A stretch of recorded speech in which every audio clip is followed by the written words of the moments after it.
Chapter 1544. If Jawaharlal Nehru were to win this battle, he would lose his head first. Chow Han's cooperation made Skylark very satisfied. At this time, the Five-Star Army's navy arrived outside the port of Bombay. After the two discussed it, they decided to go all out and directly welcomed the navy. Thus, Bombay fell. Before the war even started, Bombay, the capital of India, was peacefully accepted by the Five-Star Army. How did this trick work? Everyone who saw it was confused. When the news reached the ears of Yang Chendong, who was leading troops into India, his face also changed color. After a long time he said, Good, ha ha ha, I think Nehru's face must be darker than charcoal's. Seeing that Yang Chendong was in a good mood, Beta Persei on the side also said happily, Young master, Skylark and the navy have asked for instructions. What should we do next? Do we need the Marines to land and cooperate with us? That's not necessary. Send a telegram to the world's first cavalry army, and let Tian send a division to take over Bombay first. As for the navy, let them do what they should do. After all, the war at sea can't be neglected. It's not good to let them divide their forces. Yang Chendong said with a smile. Compared to the army, which could attack Europe and Central Asia, the navy could indeed extend its reach all over the world. Their task was more difficult. Originally, Lang Feng's military strength was somewhat insufficient. How could he borrow their strength? On the other hand, most of the land that could be conquered had already been conquered. After these things were solved, the next thing was the matter of the Great Ming Dynasty. Whether it was Bai Ming or the Great Ming Dynasty, it was time for them to give an explanation. Just as Yang Chendong thought, Nehru's face was really dark. It was not an exaggeration to say that it was as dark as the bottom of a pot. Before this, he had never thought that a mere subject, even if he held the position of the state preceptor, could he sell out the entire country? At this point, it was useless to blame Chow Han. However, he had to avenge the loss of the country's capital.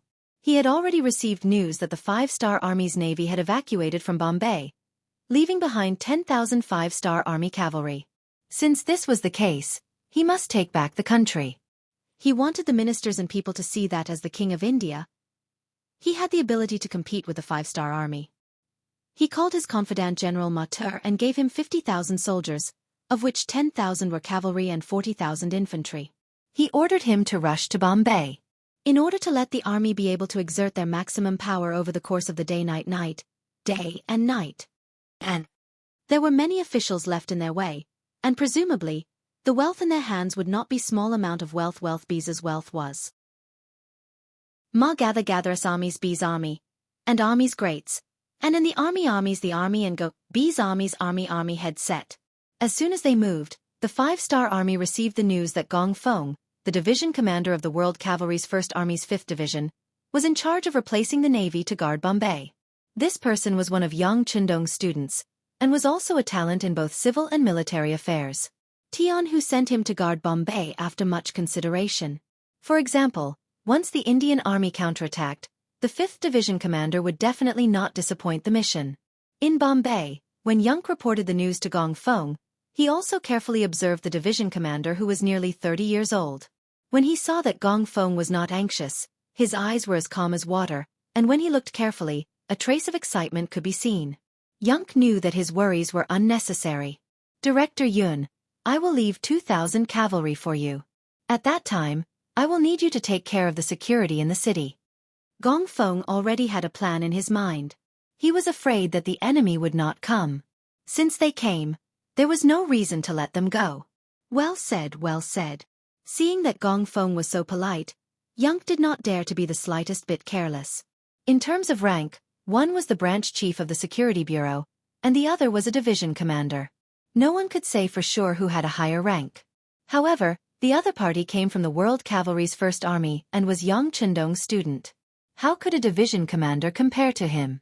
Anyway, Yang knew one thing.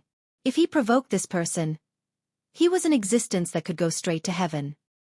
He might not dare to act first and report later, but as long as his mouth was crooked and he said something wrong, it would be enough for him to bear the consequences. Seeing Yang's cooperation, Gong Feng just smiled. For him, a branch chief of the security bureau was really nothing in his eyes.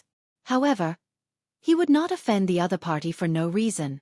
In short, everyone just had to cooperate with each other. After leaving a regiment of cavalry to Jianghu, Gong Feng left with the other 4 regiments at night. Because the 5-star army implemented a curfew after they entered the city, no one noticed that so many cavalry had left the city. Even the spies that Nehru left in the city did not know about it.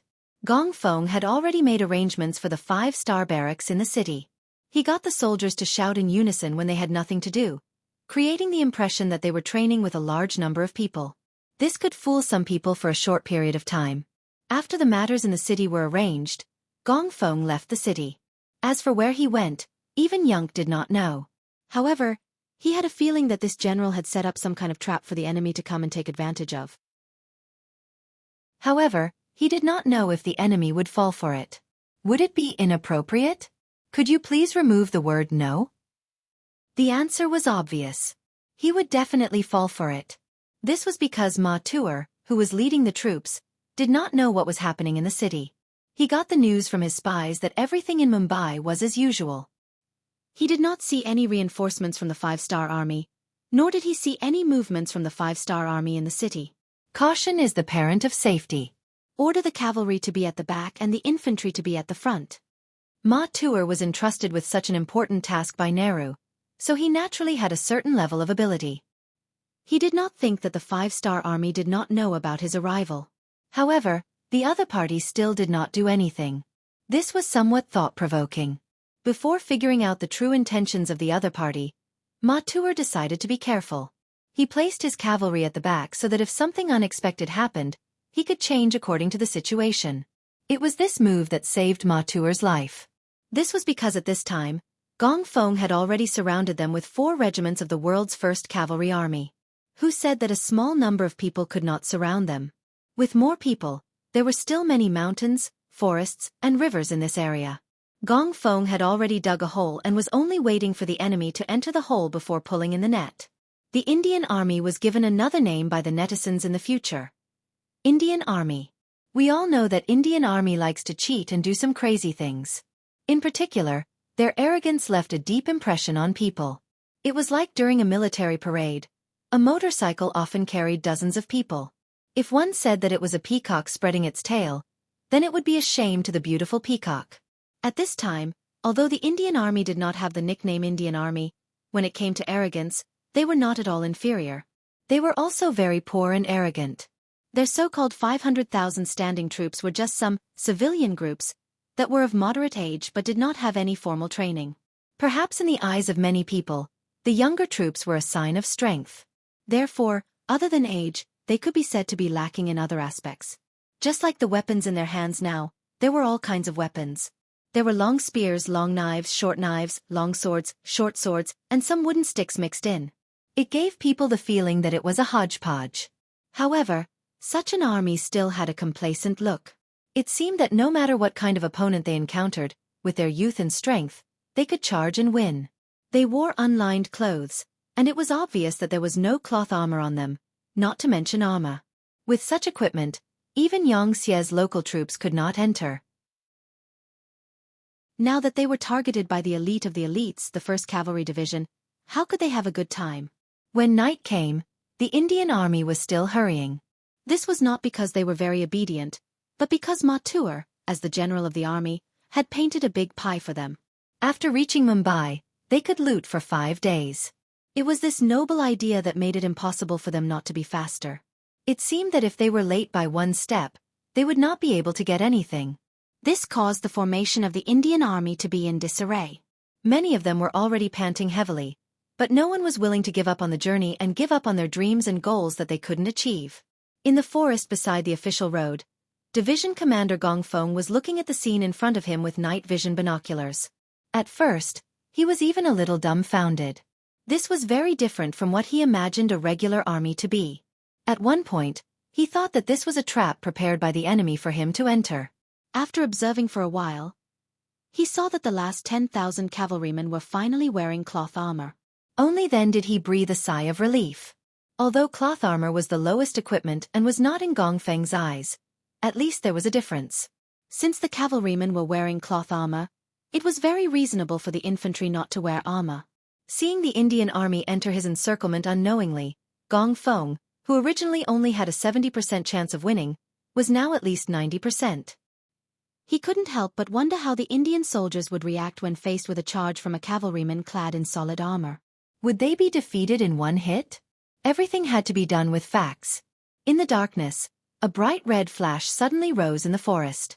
In an instant, the dazzling light attracted everyone's attention. Thank you for the monthly tickets and rewards from Blazing Flame 3-inch Nail. Thank you for G. Pingan's red packet reward. Again, I will solicit votes for Longzi's new book, Duke Fierce.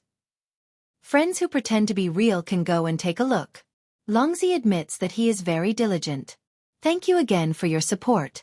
If you still have a recommendation ticket or a collection ticket, please vote.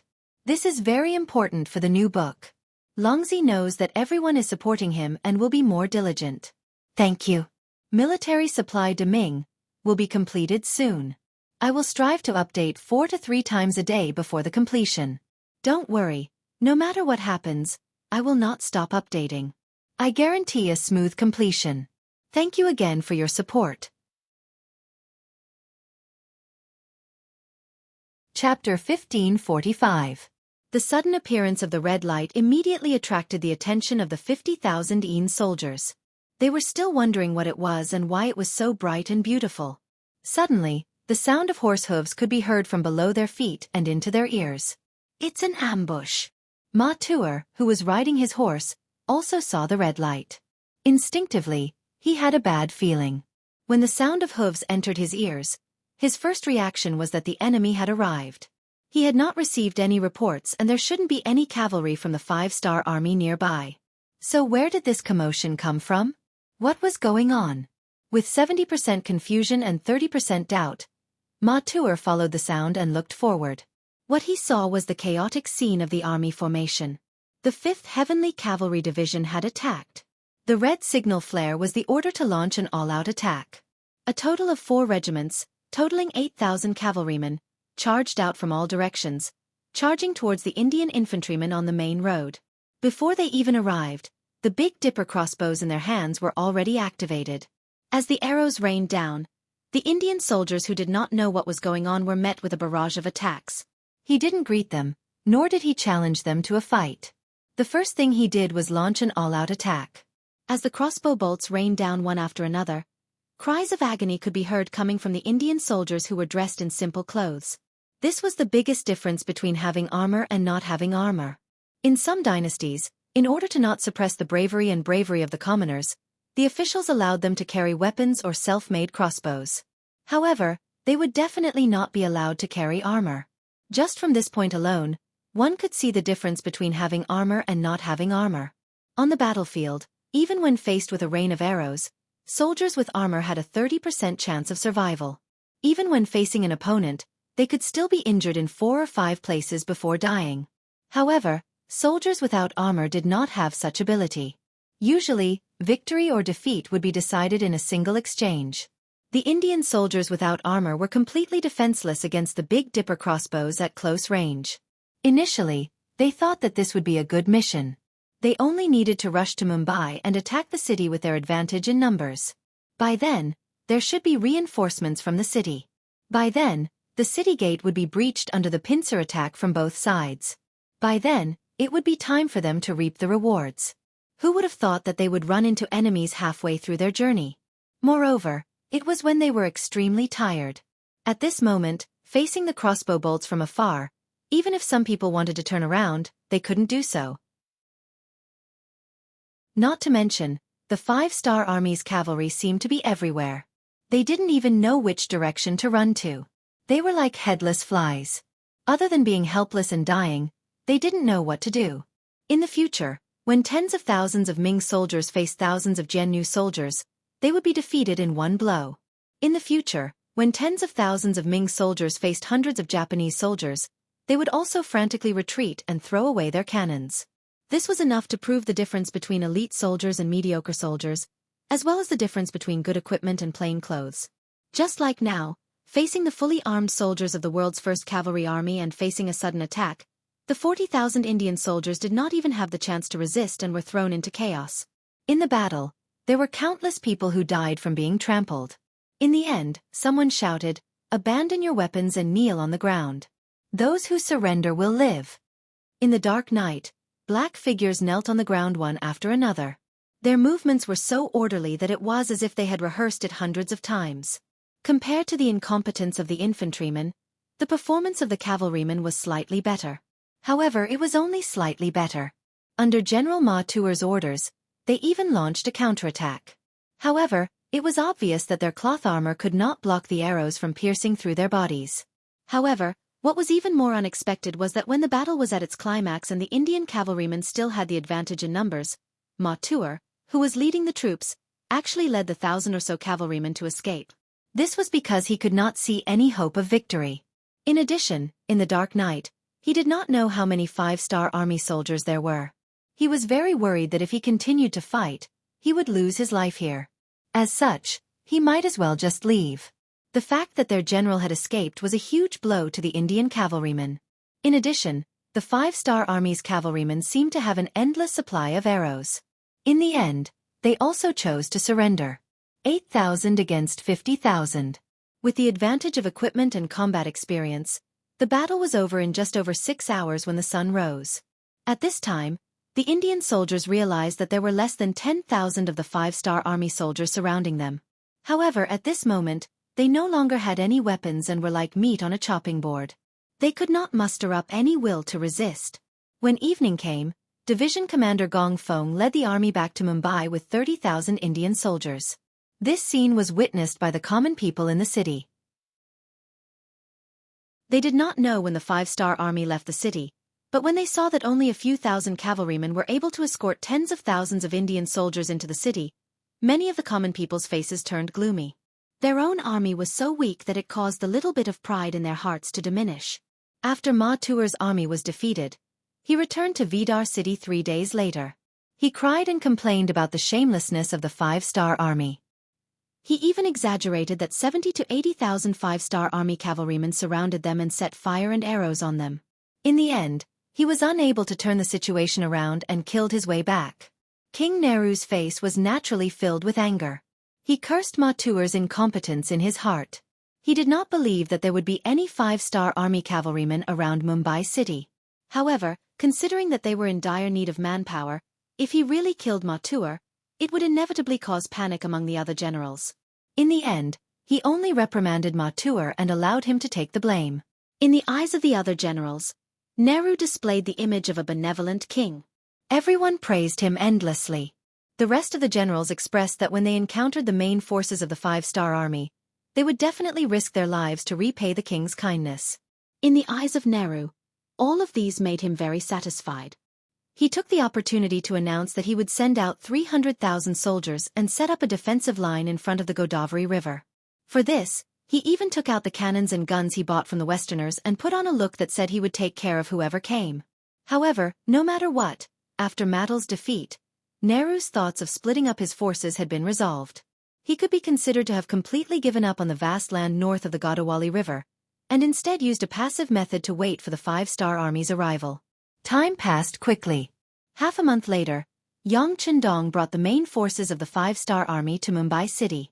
Outside the city gate, Division Commander Gong Feng held a grand welcoming ceremony.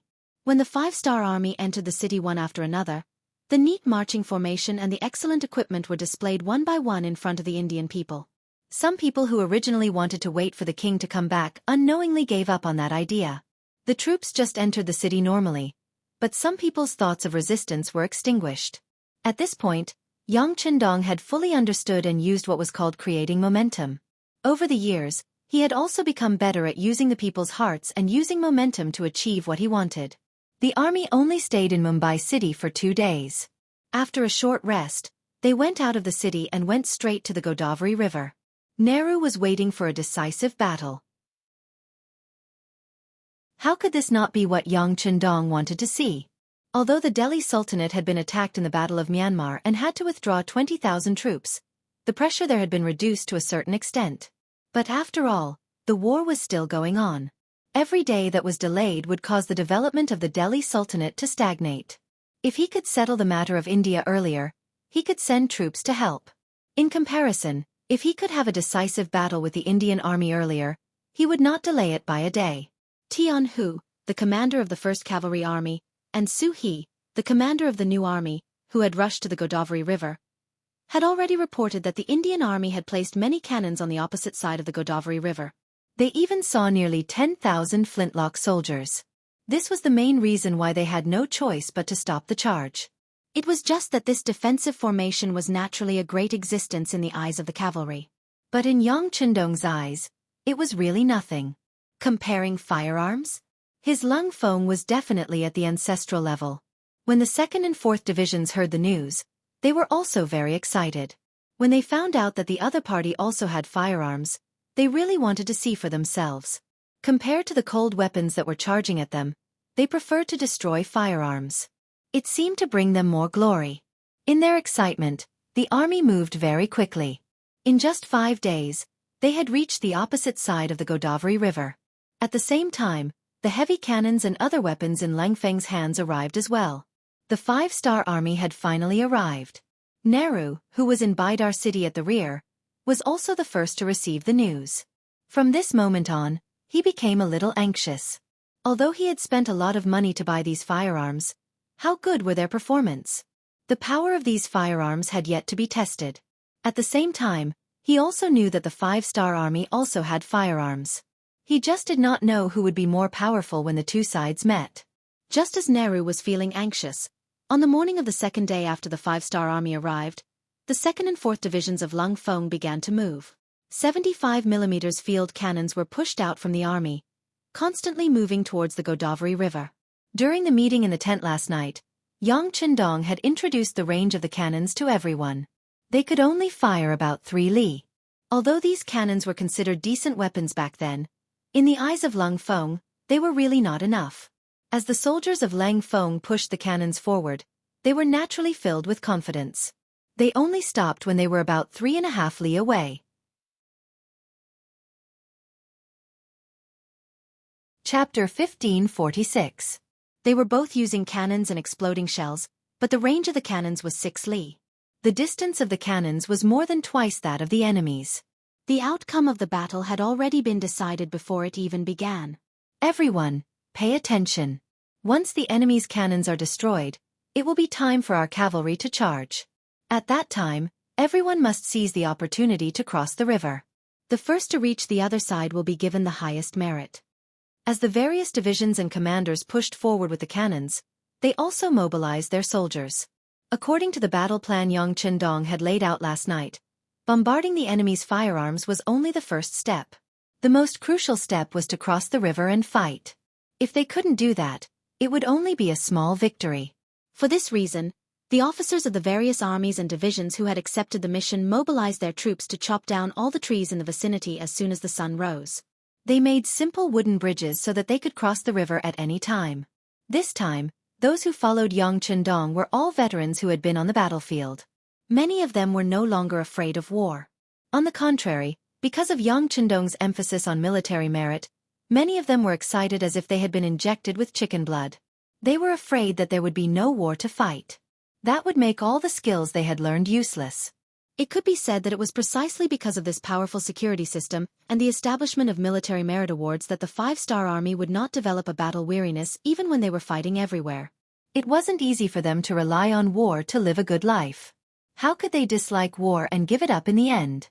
With their fighting spirit and high morale, coupled with the strongest equipment and the most powerful firearms, who could stand against them?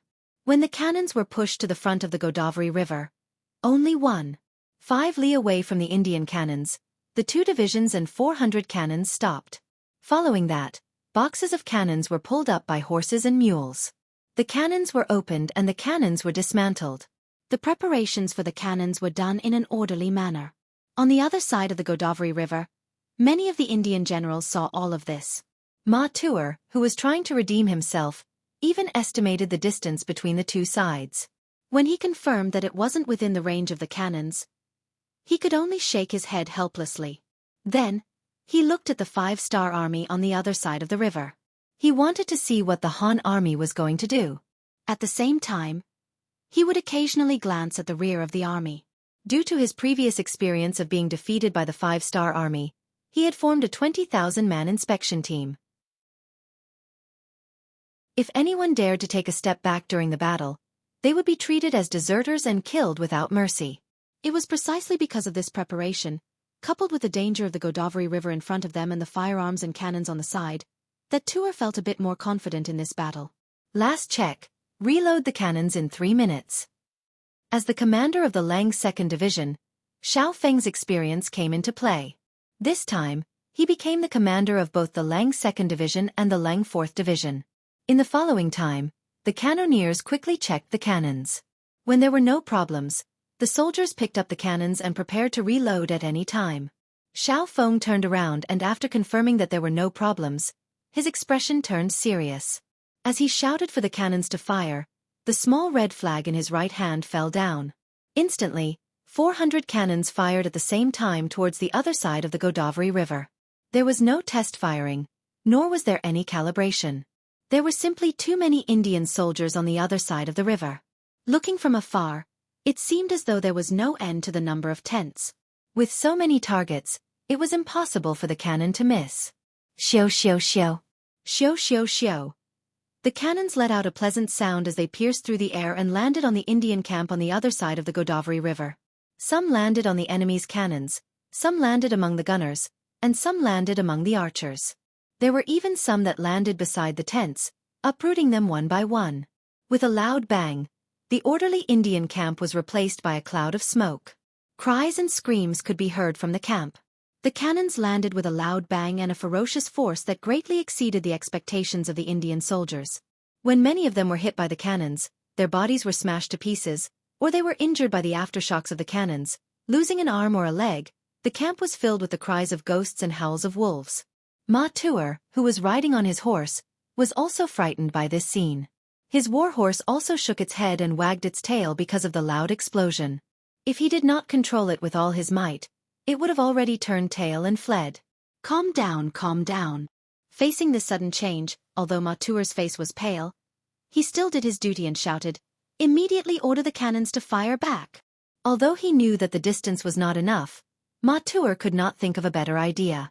If they didn't do anything, the army wouldn't be far from collapsing. The order was given to the cannons and the cannons at the front started to reload. One cannonball after another was loaded into the cannons. Then, a loud explosion sounded and the cannonballs landed on the 5-star army across the river. The sound of the cannonballs brought hope to the Indian soldiers. Many of them were looking at this scene, hoping that their cannons would succeed. Boom boom boom.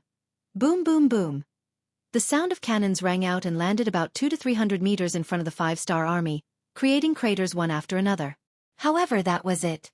With the limited range, these cannons could not harm the 5-star army at all. Destroy all the cannons. Fire. Xiao Feng's face was cold. Although the enemy's cannons could not harm him, the sound of the cannons was a provocation to him.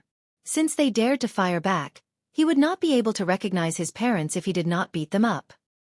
He would not be able to live up to his position as a division commander and the 2 golden badges on his shoulders. Compared to the other division commanders of the Cold Front, who had the title of Major General, the 1st, 2nd, and 3rd Division commanders were all lieutenant generals. The sound of cannons being fired rang out once more, the target being the Indian cannons. Amidst the earth-shattering sounds, more and more cannons became the targets of the Indian cannons and were blasted into smithereens. The soldiers were also blasted into the sky, and there were countless casualties. Without the threat of the enemy's cannons, the 400 field cannons of the 5-star army took turns moving forward. They needed to extend their firepower and prepare for the other armies to cross the Godavari River. With the extension of the cannons, the Indian army that thought they were safe became hell. Even Ma Tuer had no choice but to retreat. However, his gaze was fixed on the Godavari River. He believed that after the cannons fired, the 5-star army would force their way across the river. That would be the moment when the 2 sides clashed. That would be the time for him to counterattack. The sound of the cannons continued to ring out. It was as though the cannons did not cost any money. The other 5-star army also used this time to start building the pontoon bridges. The Godavari River was not very wide. It was less than 2 miles wide.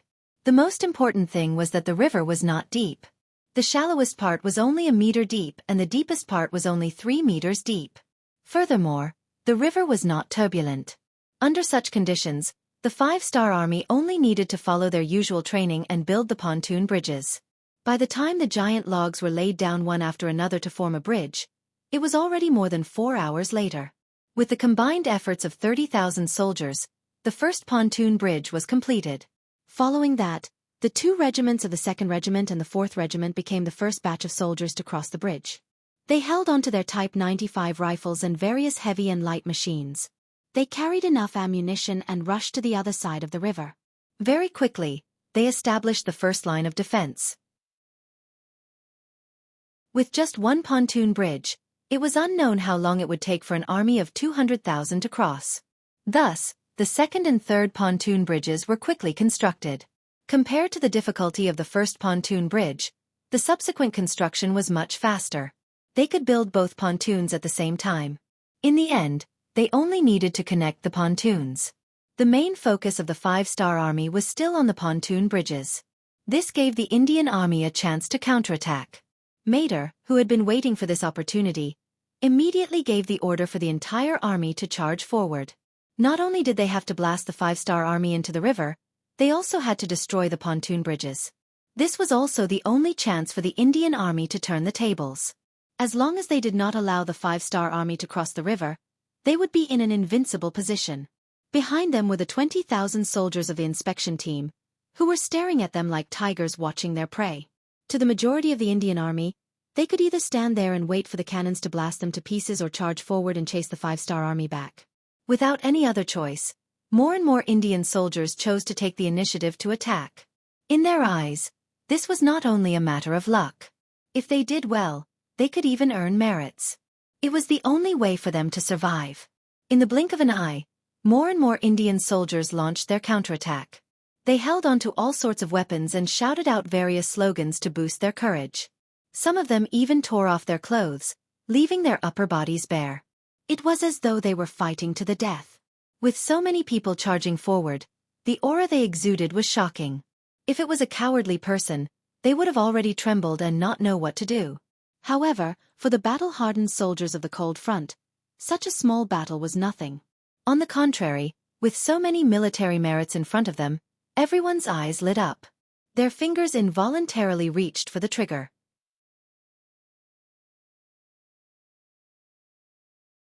Chapter 1547. Everyone, don't be impatient. Let's get closer before fighting. As the commander of the 4th Division, Ling Daqiang's eyes were shining as he spoke.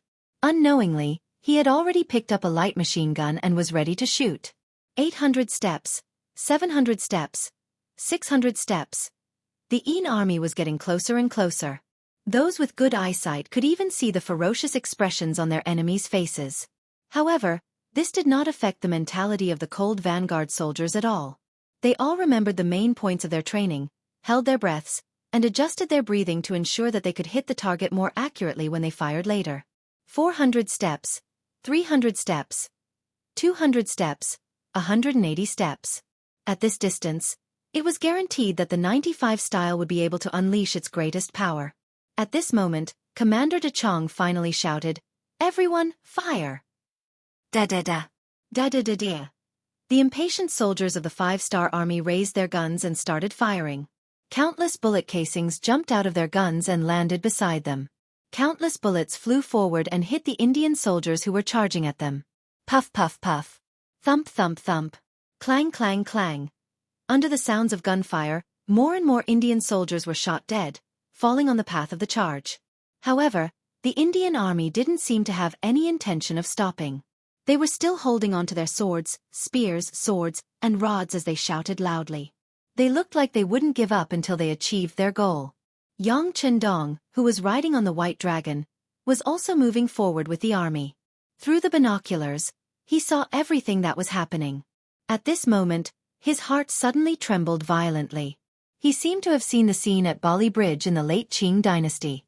Countless Mongolian cavaliers and green camp soldiers roared as they tried to charge into the Anglo-French army's formation. However, they were shot down from their horses halfway. They were enough to use the last bit of courage of that dynasty, using their last bit of strength to win, even if there was only a trace of hope. However, it was useless. Under the intense gunfire, as long as one was not a god, they would not be able to break through this deadly blockade. It was the same for the Indian army. As they charged forward, many of them fell down. Then they continued to charge forward and fell down. However, there were simply too many Indian soldiers charging at them. There were at least 100,000 of them, and each formation consisted of 1 to 2,000 soldiers. When there were nearly 100 formations charging at them, even the 8,000 cold vanguard warriors could not stop them from advancing even if they continued to fire. Rocket launchers. Get ready. Fire. Seeing the ferocity of the Hindustanis, Ling Daqiang was not afraid. Instead, he was delighted. He liked opponents like this who knew they were going to die but still charged forward. It was much better than those who peed their pants at the sound of gunfire and tried to escape. At least this time, they could enjoy themselves to their heart's content. Thump thump thump. Boom boom boom. The rocket launchers of the various regiments launched their attacks. When the rocket launchers crossed a distance of 100 meters and landed in the midst of the Indian soldiers, a single blast would clear out a large area and cause a large number of Indian soldiers to fall down involuntarily. Some of the rocket launchers could even cause about 100 casualties. This was all because the Indian soldiers were too close to each other. The 400 field cannons at the front also began to retreat. After retreating to a certain distance, they landed their cannons within 200 steps of the river. The cannons landed amongst the charging Indian soldiers, causing a large number of casualties. Under the alternating sounds of cannons and gunfire, the area between 80 and 500 steps of the Godawali River was quickly filled with corpses. A rough estimate showed that there were no less than 30,000 people dead. This was the damage done in less than 2 hours. Under such a powerful attack, the Indian soldiers' charge was finally stopped. When they saw that they could not get close to the 5-star army no matter how hard they tried, more and more Indian soldiers started to feel afraid. It was a matter of course that people would die in a war. Anyone in the army would have to make plans and preparations in this regard. However, it was not what everyone wanted to do, to die without any hope of victory. When they realized that they would die if they charged forward, some people started to hesitate. Why did they have to rush forward to die, while their comrades behind them could watch all of this from afar without being harmed in the slightest? Without comparison, there would be no emotions and no disappointment. When they realized that the faster they ran, the faster they would die, some of the Hindustanis slowed down on purpose. Some of them even turned around and ran back. That's right, there were 20,000 inspectors behind them. But what if they could break through the blockade of the inspectors? Those people did not have such perverted killing weapons like the 5-star army. This gave them the courage and opportunity to try. Another quarter of an hour passed, and the Indians threw down another 10,000 corpses. Dachang and the rest of the soldiers were shocked to find that there were no more opponents in their sights. All the Indian soldiers began to run back and started to fight with the inspectors who were looking at them from behind. Don't worry about them. Load your weapons and get ready to fight at any time. Ling Dachang only took a glance with his binoculars and ignored the Indian soldiers. After giving the order, he turned around to check on the construction of the pontoon bridge. That's right, 2 pontoon bridges were about to be completed in 2 hours. It could be imagined that more and more cavalry would arrive. That would be the time for them to charge. On the Indian side, the 20,000 inspectors killed countless Indian soldiers. It was only when Ma Tuer sent another 10,000 reinforcements that the situation stabilized. At this moment, there were less than 40,000 Indian soldiers standing in front of them. In other words, 20,000 Indian soldiers had died in that short period of time. Charge back. As long as you charge back, you will have a chance to survive. Otherwise, even if you die, your families will not be taken care of. Ma Tuer knew that the morale of the Indian soldiers was unstable. However, in order not to disappoint the king, he could only grit his teeth and persevere. Charging back meant death. Not charging back meant death. The only difference was that if one died, their families would be taken care of. However, the Indian soldiers had no choice but to turn around. Or rather, it should be said that they had changed their direction. To them, the weapons in their hands were no different from fire sticks when compared to Lung Feng's muskets. In fact, they were even inferior. They're here again. Seeing that the sky was about to turn dark, the Indian army turned around and prepared to charge at them again. Xiao Feng chuckled and said with a sense of satisfaction, "Cheer up, it's time for us to reap the harvest." "Commander Xiao, give us a chance. Just as the 4 regiments of the Cold Front soldiers were prepared to fire at any moment, the commander of the 1st Cavalry Army, Jianghu, and the commander of the new army, Su He, arrived behind Xiao Feng. Although the 3 of them held different positions, they were all lieutenant generals. In terms of status they were about the same. Therefore, they were very polite when they spoke to each other. When the 2 commanders spoke to Xiao Feng in unison, he also felt a trace of pressure. What? Have the armies of the 2 commanders already crossed the river? Xiao Feng asked, not answering the question directly. He noticed from the corner of his eyes that the cavalry soldiers were still crossing the river and had not started to gather. No, but it will take at most 15 minutes for them to cross the river. They don't need to gather to charge. By the way, Commander Xiao, as you know, the construction of this place will require a lot of manpower. Even if they are all moved away in the end, many families can't live without men. Thus, it's better to capture as many captives as possible. Tianhu urged his horse forward and spoke with a sincere expression. Tianhu's words were not his own analysis.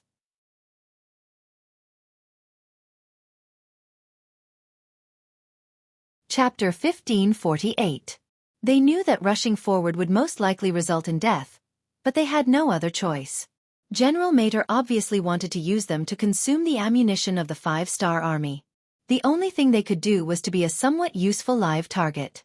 Knowing that they would die, most of the Hindustanis simply threw away the weapons in their hands. To them, in the face of firearms, there was no difference whether they had weapons in their hands or not. Since that was the case, they might as well die in a relaxed manner. A total of 40,000 people walked forward step by step in a densely packed formation. Some soldiers even held hands with each other. It seemed that only by doing so would they not be so lonely on the road to the underworld after death. Even though the sky had already darkened, there were still people moving about in the vast and mighty army of 40,000 people. These were all human lives. Even though they were of a different race, many of the Cold Front warriors still couldn't bear to see this happen. Even Beta Persei and the others who were standing in the middle of the army seemed to have the same thought. Many of them even deliberately looked at Yang Chendong, who was riding on the white dragon. Perhaps they wanted their master to be merciful to their opponents. How could Yang Chendong not feel the gazes of these people intentionally or unintentionally looking at him? But his heart was like a boulder and did not waver in the slightest. He would never forget how the Hindustanis in the future rebelled against China. When you were needed, you could say anything. When you were not needed, you could be as cruel as possible. Looting, burning and killing were all kinds of evil, but their country did not care. Instead, they allowed such things to happen. Because of this, many outstanding Chinese people suffered losses in this matter, and even lost their lives because of it. Since there was a chance now, of course, he would not let these people live, let alone let history repeat itself. Give the order. Unless you kneel down and surrender, you are the enemy. You know how to treat the enemy. After Yang Chendong said this, no one dared to say anything else. Some smart ones had already run to the front to pass the order. In fact, there was no need to give any special orders. Since Yang Chendong did not give any new orders, they would just follow the same old routine. Therefore, before the messenger could cross the river and reach the front line, the 5-star army had already opened fire. The vanguard of the 40,000 Hindustanis was already within 300 paces, and under the full force of their firepower, wave after wave of Indian soldiers fell to the ground. After being shot, some of the Hindustanis even had a look of relief on their faces. Perhaps this way, they would no longer have any worries. The gunshots did not stop, and the casualties of the Hindustanis continued to increase. Under the heavy firepower of the Langfeng soldiers, no one could get within 100 steps of them. Most of them were shot dead between 300 and 200 steps. This phenomenon continued until a quarter of an hour later, when the most elite cavalry of the 2 5-star army had already crossed the river. Then, without waiting for the formation to be completed, the 2 commanders, Tianhu and Su He, commanded the cavalry to charge forward, one on the left and one on the right. The moment the cavalry charged, the Langfeng soldiers stopped shooting. In just a short while, bullets had already fallen to the ground beneath their feet. Now that they no longer had to shoot, many of the soldiers began to massage their arms. It was obvious that shooting was a strenuous job, and it was very tiring to shoot for a long time. Charge! Those who drop their weapons and kneel down will live. Tens of thousands of the 5-star army's elite cavalry charged, and the battle cry rang out everywhere. They shouted in the Hindustani language that they had just learned. In fact, it was just a Hindustani language to force the enemy to surrender, and it was not difficult to learn. Just a moment ago, they were still facing firearms attacks, and suddenly, the enemy changed tactics. Many of the Hindustanis widened their eyes, and they did not know what to do. It was true that infantry was at a disadvantage against cavalry, but it was not to say that they did not have a chance. But when they wanted to fight back, they found that the weapons in their hands had been thrown to the ground at some point. At this time, how could it be so easy to find them in the dark? Run! Seeing that the Han cavalry was getting closer, many of the Hindustanis' faces changed. To them, they would rather be killed by a flintlock. At least they would die a quick death. However, if they were hit by a warhorse, it was very likely that they would not die immediately. Instead, they would have to suffer a lot. This was not what they wanted. The tens of thousands of Hindustanis were all panicking, and the originally orderly formation became very chaotic.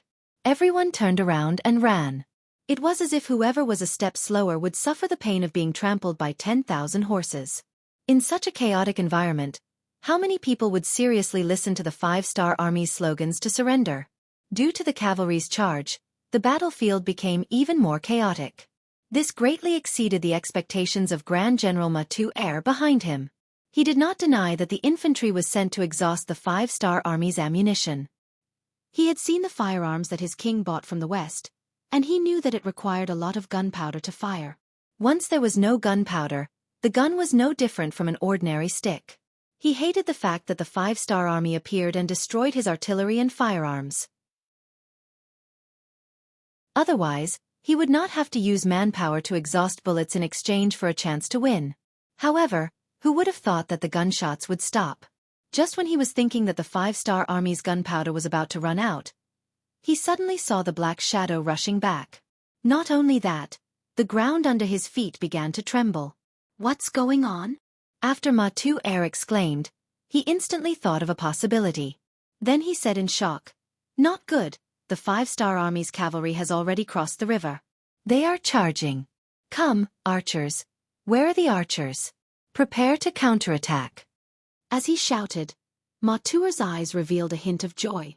Although the cavalry was not easy to deal with, it was still better than the untouchable firearms. Once the Han cavalry's momentum was restrained, perhaps his opportunity would come. For example, he could push the enemy back and then take the opportunity to lead his troops to charge. With the Han cavalry's cover, the Five-Star Army's firearms would not be able to fire casually. This would create an opportunity for him to rush to the river. This sudden turn of events had indeed caught many of the Indian generals off guard. But after hearing the great general's shout, many people calmed down from their panic. Then many of the soldiers picked up the bows on their backs and prepared to counterattack. In the dark, there was a limit to the accuracy of a bow and arrow. Unless it was a godly archer, the arrow that was shot out would most likely fly off to who knows where. Fortunately, they had enough soldiers. When the rain of arrows fell, even Meng Yi would be able to deal a heavy blow to the Five-Star Army's cavalry. It was a good idea, but they forgot one thing. That was, in front of the Five-Star Army's cavalry, there were still tens of thousands of their own troops. Even though they had been suppressed by Lung Feng for 15 minutes, there were still more than 30,000 people. This was not a small force. Because they did not want to be trampled to death by the cavalry, their retreat not only made it difficult for the archers to shoot, but also caused them to charge back into their own camp, causing even more damage. It was not a bad idea, but it had already become a reality. Under the pursuit of the cavalry, under the heavy sound of iron hooves, the Hindustanis desperately ran back. Even when they reached their own camp, they did not have any intention of stopping. Perhaps they did not want to be trampled to death, or perhaps they wanted to return to their own camp to seek reinforcements. But no matter what, they still charged back, causing damage to Wuxia's defense and the archers' counterattack. It's a success. Everyone, attack. Extend the cannons and bring out those mortars as well. With the help of the binoculars, Yang Qindong saw the Hindustanis frantically running back and his own cavalry chasing after them. Although he could only see a rough picture in the dark, with his many years of experience, he believed that it was a success. Soldiers were defeated like a landslide. This was the scene in front of him. Once the situation on the battlefield became irreversible, even if they wanted to, It would be impossible to reverse the situation. When Beta Persei heard that they were going to use the mortars, how could he remain calm? He immediately agreed, turned around, and rode away. Not long after, the rumbling sound of cannons could be heard. This was not the self-made field artillery of the 5-star Army's military factory, but the sound of a 100mm mortar. In comparison, it could hit a distance of more than 10 miles and could kill people. The shells landed behind the Hindustani army, causing great damage and completely disrupted Matu Air's previous arrangement. He always thought that a 6-mile bombardment was the limit of the 5-star army. He thought that the place where he was standing was very safe. But who would have thought that there would be such powerful cannons? Seeing that the rear of the army had also been hit by the cannons and was in chaos, he said with a sorrowful expression, "Retreat, retreat all the way back to Vidal City." The Hindustani army, who had been in a passive position, finally admitted defeat under the great power of the mortars and the 5-star army's trump card. Fortunately, Ma Tuer was decisive in his actions. Under his decisive command, 100,000 of the 300,000-strong army managed to escape back into the city. And this battle had basically crushed the Hindustani army's will to resist. The sky was finally bright. At this time, under Yang Chindong's command, the army basically joined the battle. But because the Hindustani army was already in a mess and had no strength to resist, most people were just capturing captives. The battlefield was big enough, there were enough enemies, there was a language barrier and very few people cooperated. The capture of captives actually took 2 days and 1 night. It was not until noon on the 3rd day after the battle began that the battlefield basically stopped. Yang Qindong looked at the report that had just been sent to him. In this battle, they had killed more than 70,000 enemies and captured nearly 130,000 enemies. He knew that the Hindustanis were about to be finished. Chapter 1549. In Bidar city, General Ma Tuer led the defeated army back to the city, and Nehru was shocked when he heard the news. That was 300,000 people. Even 300,000 pigs couldn't be slaughtered so quickly, right? Although Ma Tuer had brought back 100,000 people, it still made Nehru very angry. He had hoped that the 300,000 men would hold off the 5-star army, and once the stalemate reached a certain point, he would look for an opportunity to counterattack. Now, he had lost 2/3 of his soldiers, and with the soldiers in the city, there were only 25 men left. How long could they hold off the 5-star army? Nehru was furious, and the consequences were severe. In front of all the generals and ministers, he ordered Ma Tuer to be executed. Ma Tuer didn't resist at all. He had fought the 5-star army twice in a row, and had lost twice. He no longer had the confidence to win against the Hans. Since that was the case, so be it. Death was release. After Nehru killed Mater, he personally took command. He wanted to bring the 250,000 soldiers in the city to fight a decisive battle with the 5-star army in Bidar city. This was also a national war. During this process, some people suggested that they should send people to negotiate with the 5-star army. At most, they would surrender to the other party and respect the other party as their suzerain.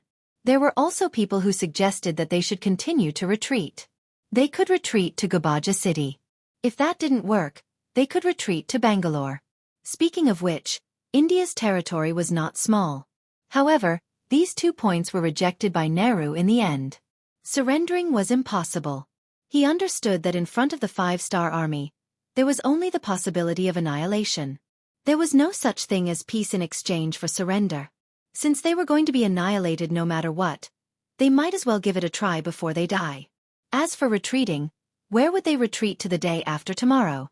Doing so would only cause the morale of the army to drop, and they wouldn't have a chance to fight the final battle. To be able to become the king of Hindustan, Nehru wasn't a coward. On the contrary, he was someone with great ambition. He was determined to fight the 5-star army. He wanted to see how strong the other party was. For this, the first thing Nehru did was to boost the morale of the army. He announced the wealth he had brought from the capital to the public and explained how much money and benefits one could get from killing an enemy on the battlefield. This kind of open and transparent reward system had indeed boosted morale and stirred up the hearts of the people. In just 2 days, the 250,000 Indian soldiers in the city seemed to have been reborn, and some of them even showed signs of longing for war. On the 5th day, Yang Chindong led the main force of the army and appeared outside Vidal city.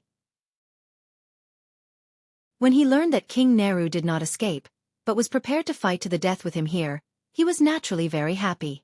He liked to fight, because it simplified complicated matters, it could buy him more time.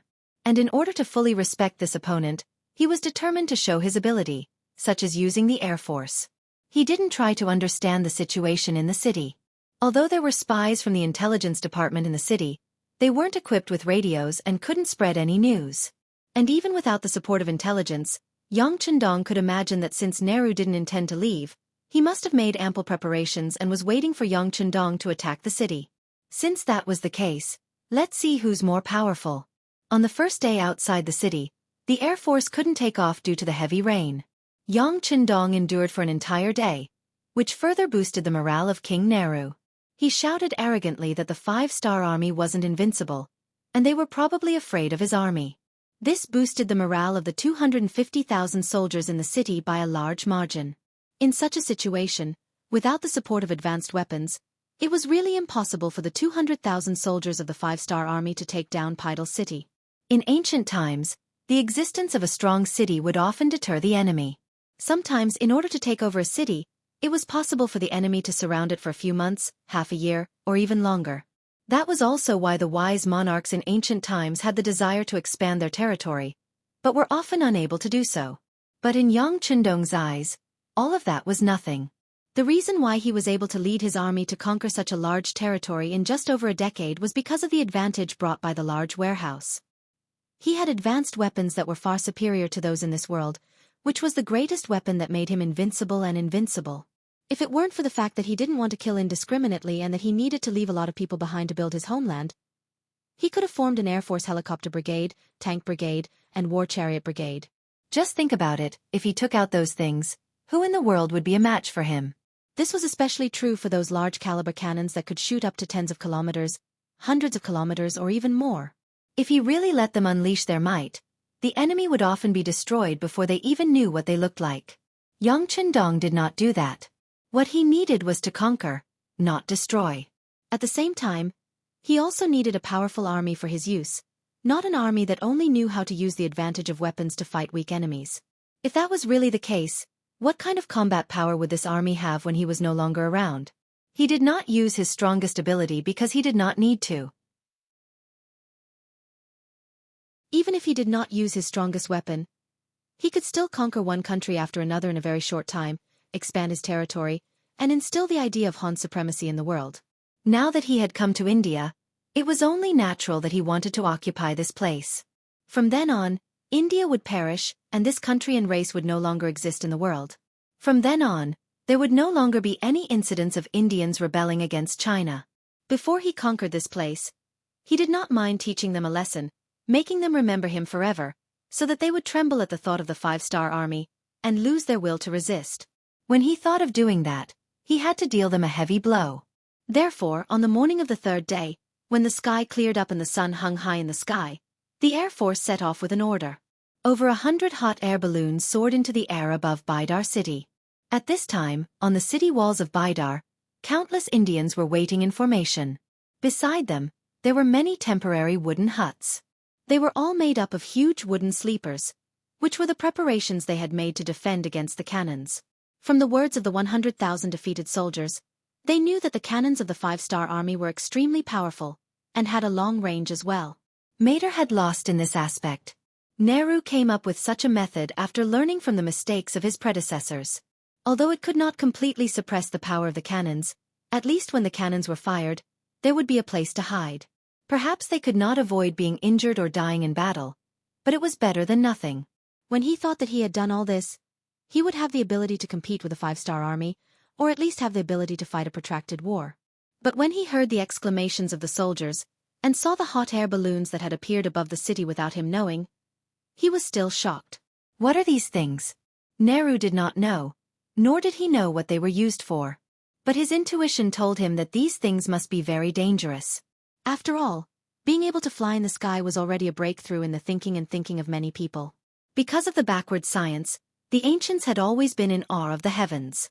Before they could figure out whether the earth was round or square, the heavens were always in existence that they had to worship. But now, there were actually people who could fly in the sky. Just this statement alone made the eyes of many Hindustanis show fear.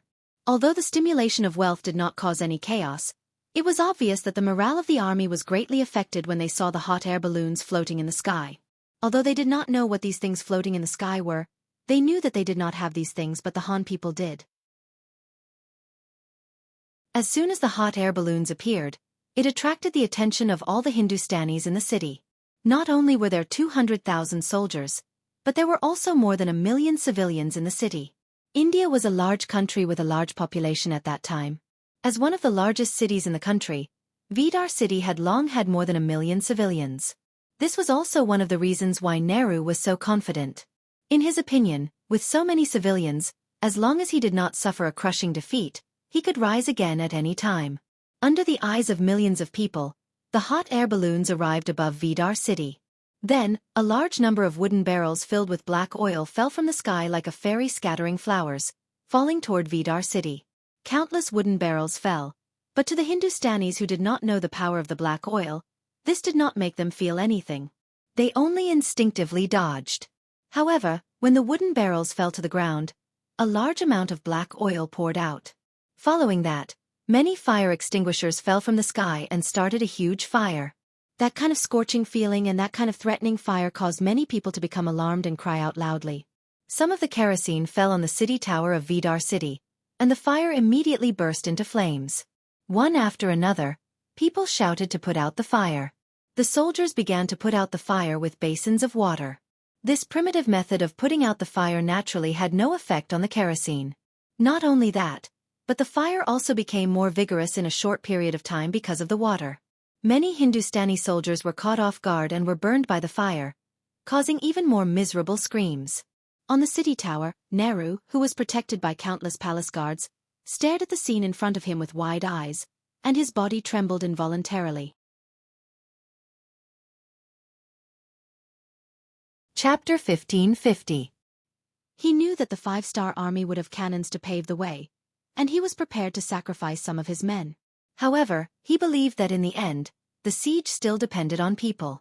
As long as they could hold on until the 5-star army was blocked outside the city, it would be considered a victory. Under such a series of attacks, when both sides suffered casualties, the scales of victory would slowly tip towards him. After all, he was the king of India. If he was in trouble, the soldiers of other cities would not leave him in the lurch. Especially when they saw that he was in a stalemate with the 5-star army, the possibility of them sending reinforcements would greatly increase. When that time came, the 5-star army would not have any reinforcements. At that time, even if 2, 3, or even 5 people were sacrificed, the final victor would still be him. This was the reason why Nehru persisted until the end. He firmly believed that with the advantage of nearly 10 million people, he would definitely be able to drive the 5-star army out of the country. However, he never expected that the other party would start a fire, and it was the kind of fire that could not be extinguished at all. Perhaps the fire would not hurt many people, but the impact on the morale of the army was unimaginable. When all the soldiers lost their fighting spirit because of the fear of the fire, the 5-star army would charge at the right time.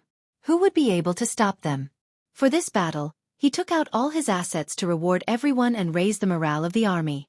However, all of this was based on whether they could win and survive. And if they died in battle, what was the use of all the wealth? At this moment, Nehru finally felt fear. He did not know if the 5-star army had any other means that they had not used yet. Just a big fire had already left him at a loss. What would he do if there were other ways to attack? The fire continued to light up in the city and could not be extinguished. Anyone who came into contact with the flames would either die or be seriously injured without exception. It did not take long for the city to turn into a living hell. On the other hand, the 5-star army outside the city had no intention of attacking the city at all. On the contrary, they set up a formation to prevent the Hindustanis from launching a counterattack in desperation. After that, they began to cook. It didn't take long for the aroma of meat to drift into Vidal city. If it was any other time, the aroma of the meat would definitely make the Hindustanis, who could not even fill their stomachs, swallow their saliva. However, at this moment, all of them were vomiting non-stop. There was no other reason other than the fact that many people in the city had already been burned to death and turned into roasted meat. The smell they emitted was actually not much different from the smell of meat. How could it not make people want to vomit? Young master, when do we attack? Beta Persei asked curiously as he watched the fire burning everywhere in the city. Don't worry. This Nehru clearly wants to fight us to the death. How can we let him have his way?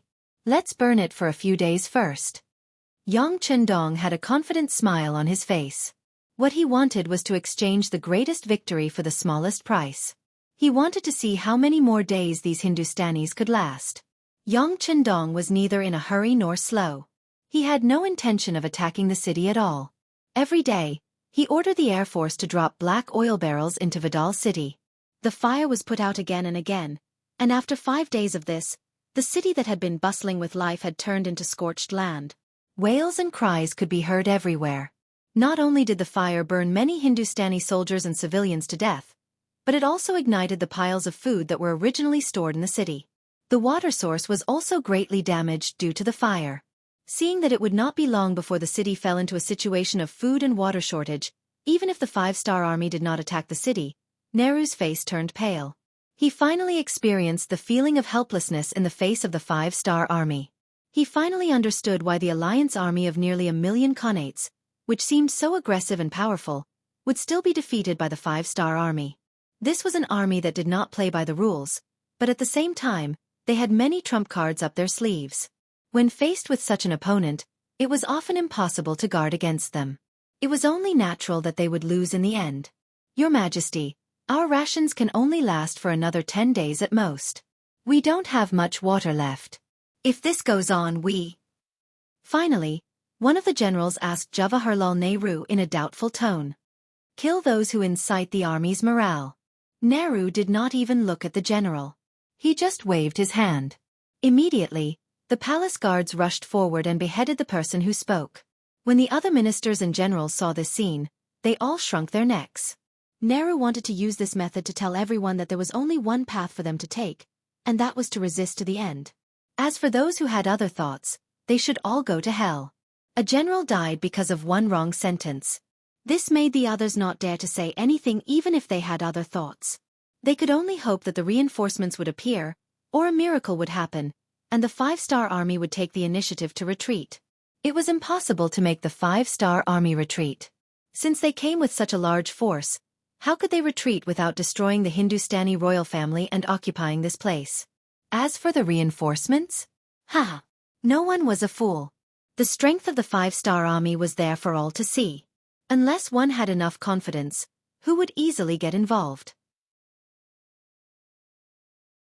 What was the difference between that and taking the initiative to die? Days passed, and the fire continued to burn fiercely. Every day, the Air Force would come to Bidar city. Regarding this, the Hindustanis in the city went from being terrified at the beginning to being indifferent towards the end. They were used to it. But if one looked carefully, one would see that whether it was the soldiers or the civilians, all of them had a look of despair on their faces. Obviously, they were all prepared to die. They could not see any hope of survival. Ordinary soldiers and civilians would accept their fate. Or rather, their lives were cheap to begin with. If they died, then so be it. But the ministers, nobles, and generals in the city did not want to die. They had families. Some of them had wives and many children. How could they be willing to die just like that? Under the strong pressure, King Nehru's authority was no longer an existence that could suppress everything in their eyes. It was no longer an existence that made them tremble in fear. This was especially so for some of the more knowledgeable officials. The news that they received was that whenever the 5-star army conquered a country, they would not kill anyone for no reason. On the contrary, those who surrendered and submitted to the Han people could still live with 1/10 of their wealth. They just needed to move to another country. When this news was spread by the secret agents of the intelligence department in the city, and the nobles and people in power knew about it, some people were finally moved. Seeing that if they continued to resist, they would only die. They were unwilling and decided to save themselves. The so-called saving themselves referred to surrendering to the 5-star army and seeking a way out for themselves. If they wanted to do this, they had to overthrow the mountain in front of them, King Nehru. Maybe the strength of a minister was limited, and the strength of a general was far from enough. But when everyone joined forces, their strength became very shocking. Under the silent collusion, more than 90% of the people in power had been united. In 1466 AD, in the 6th month, when Nehru was still sleeping, His subordinates rebelled and fought with his guards. In the end, Nehru personally went up and was killed in a chaotic battle. Along with King Nehru being killed, the generals and ministers who took over opened the city gates of Bidar and India surrendered. In the same month, Yang Chendong personally gave the order to establish the India province. The governor was the former 1st Cavalry Army 5th Division Commander Gong Feng. Considering that only the royal family of India was destroyed, there were many cities and armies that had not surrendered. As such, the Second Army was established. The commander was appointed by Governor Gong Feng, and the former Second Army Nyo Duo was under him. Gong Feng was appointed and quickly promoted. Apart from the fact that this person was indeed capable, as he was an all-rounder, which made Yang Chendong feel assured. Another important reason was that other senior officers were not willing to take on this position. For example, Tian Hu, the commander of the 1st Cavalry Army, was used to fighting and killing, especially the feeling of fighting with Yang Chendong. Letting him become the commander of the army seemed to be a promotion, but because of this, he was fixed in one place. This was something he was unwilling to do. There was also Wu Shang, the commander of the 3rd Army, who also had this qualification. But a few years ago, he was thrown in Eastern Europe for 10 years. Those days were really hard. Facts also proved that he was a tiger general, not a good minister who ruled the country. There was no need to consider it. Finally, a new commander of the 3rd Army like Su He had enough experience and was brave enough to fight in the war. These years of military merit had already allowed him to join the Han nationality and become one of their own. But he was just a martial artist. He did not know many big words.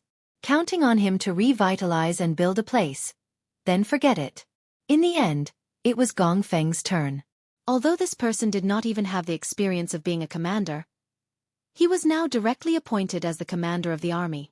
The promotion was a bit too fast. But don't forget, he was Yang Chendong's student. Whether it was loyalty or ability, he was a top-notch person. Since he had such an advantage, no one could say anything if he was promoted faster. Therefore, this heavy responsibility fell on Gong Feng's head. After receiving the appointment, he knelt in front of Yang Chendong with tears in his eyes. While thanking Yang Chendong for his kindness, he also said that he would do his best to pacify the whole of India, and then seize the time to build and strive for self-sufficiency as soon as possible. He would do his part to strengthen Yang Chendong. At the end of June 1466 AD, King Wunan of Daimyong Yang Chendong led the main army out of India and went straight to the city of Lahore in the north.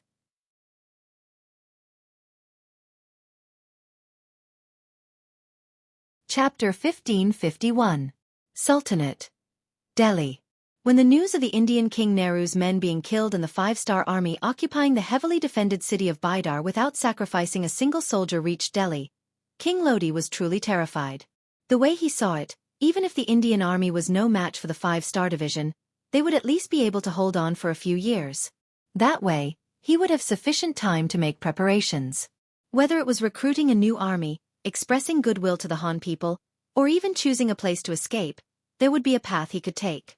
Who would have thought that the seemingly strong Indian army would be so weak that they would be completely wiped out in just over half a year? Even King Nehru himself couldn't protect himself and was killed by his subordinates. With this lesson in mind, Rodi was extremely fearful of the 5-star army. He was even more afraid that he would be betrayed by his subordinates and be beheaded when the enemy's soldiers arrived at the city gates. After careful consideration, he handed over the letter of surrender before the 5-star army could attack him.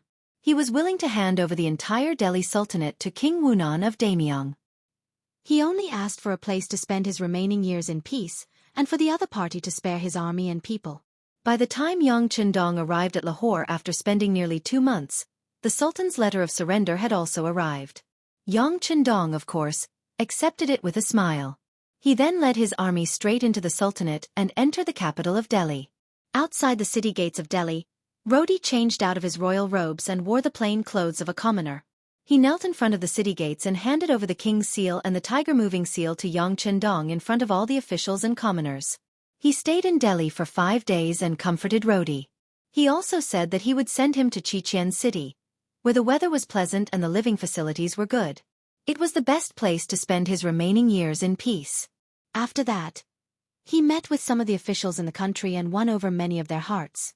In the 9th month of 1466, He led the main force of the army out of Delhi, passed through Kannauj, Jabuna River, and arrived at the border city of Benares. His army then arrived at the border city of Sadpur in the Barangai kingdom. At this time, the nobles of Bangra were also panicking. India was destroyed and the Delhi Sultanate surrendered. The situation had changed so quickly that it was beyond their expectations. If it was half a year ago, who would have thought that the five-star army would be so powerful that even the barriers behind them, India and the Delhi Sultanate, which they thought were the safest, had been taken down one by one? Now, Bangla, who was originally at the rear, had become the front line. They had to face the five-star army head-on. Did they have the ability to do so?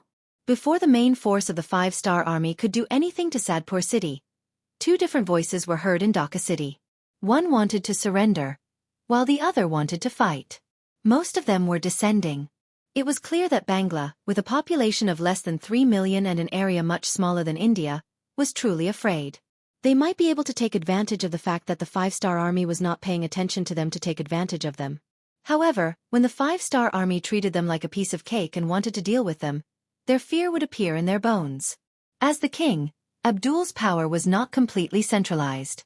The power he inherited from his father, Muradin, was not complete. There were even some voices in the country that looked down on him. Him sending troops to Myanmar was also a means to divert everyone's attention. He hoped to use this opportunity to win a few battles to lay his foundation, and let everyone know that he was not inferior to his father.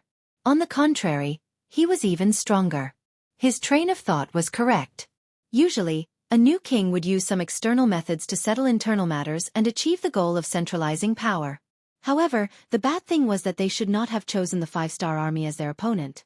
Now that they had attracted the attention of this lion, even Abdul was afraid.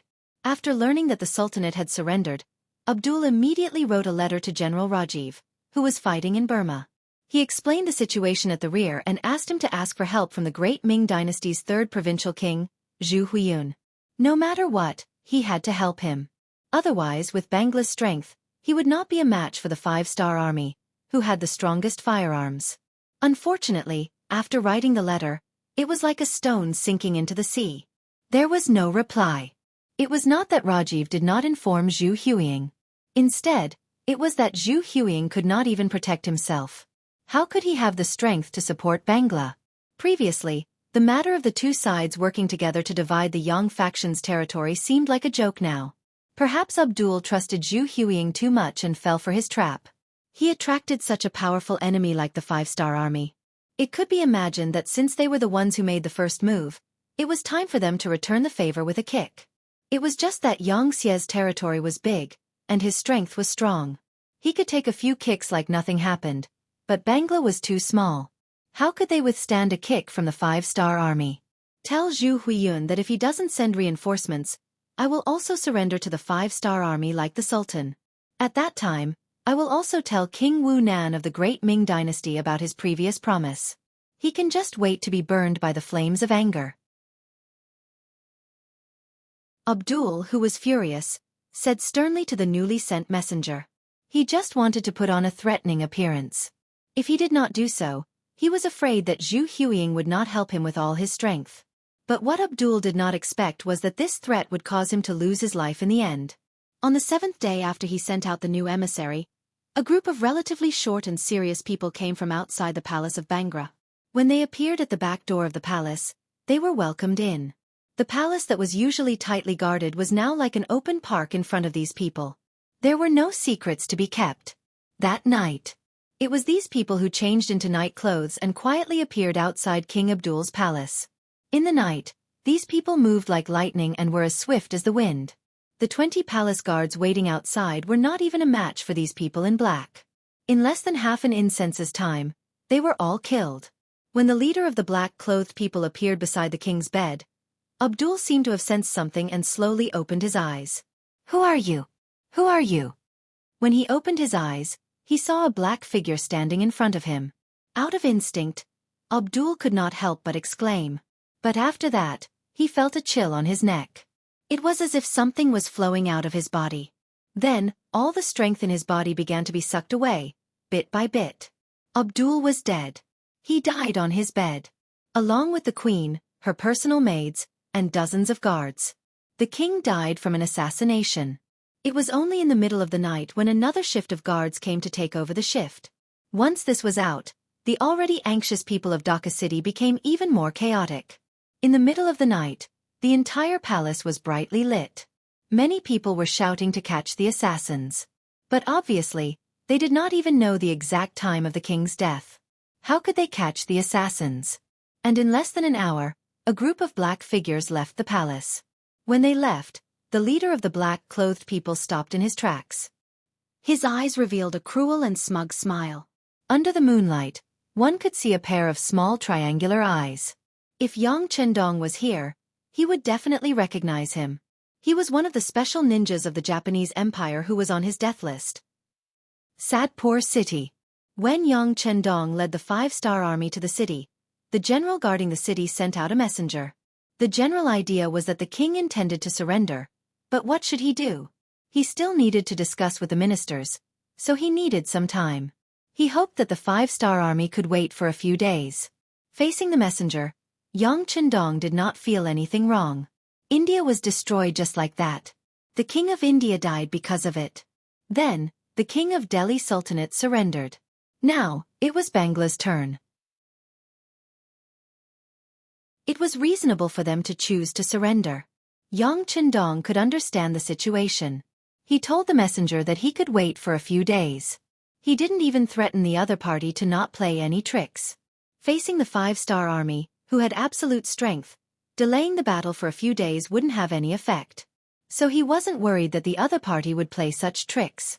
It should be that Abdul really needed time to discuss with the ministers. After all, the surrender of a country was not a small matter for a country. While waiting, 7 days passed. Sadpur city's defense became even tighter. There were also many soldiers on the city tower.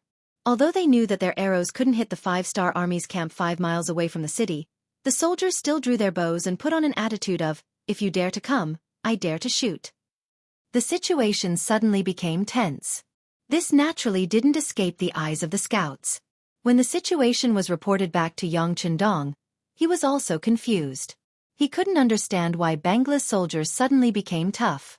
Could it be that they have something to rely on? This doubt was quickly solved. Just like the intelligence personnel in India, the intelligence personnel in the small country of Bangla also didn't enjoy the treatment of having a radio station. So they used people to transmit the news, which made the news less effective. But in the end, the result was still in front of Yang Chendong. Abdul was assassinated. The king of a country was assassinated. It was no wonder that the soldiers of Bangla were so nervous. Who did it? After seeing this news, Yang Chendong's always confident eyes flashed with ruthlessness.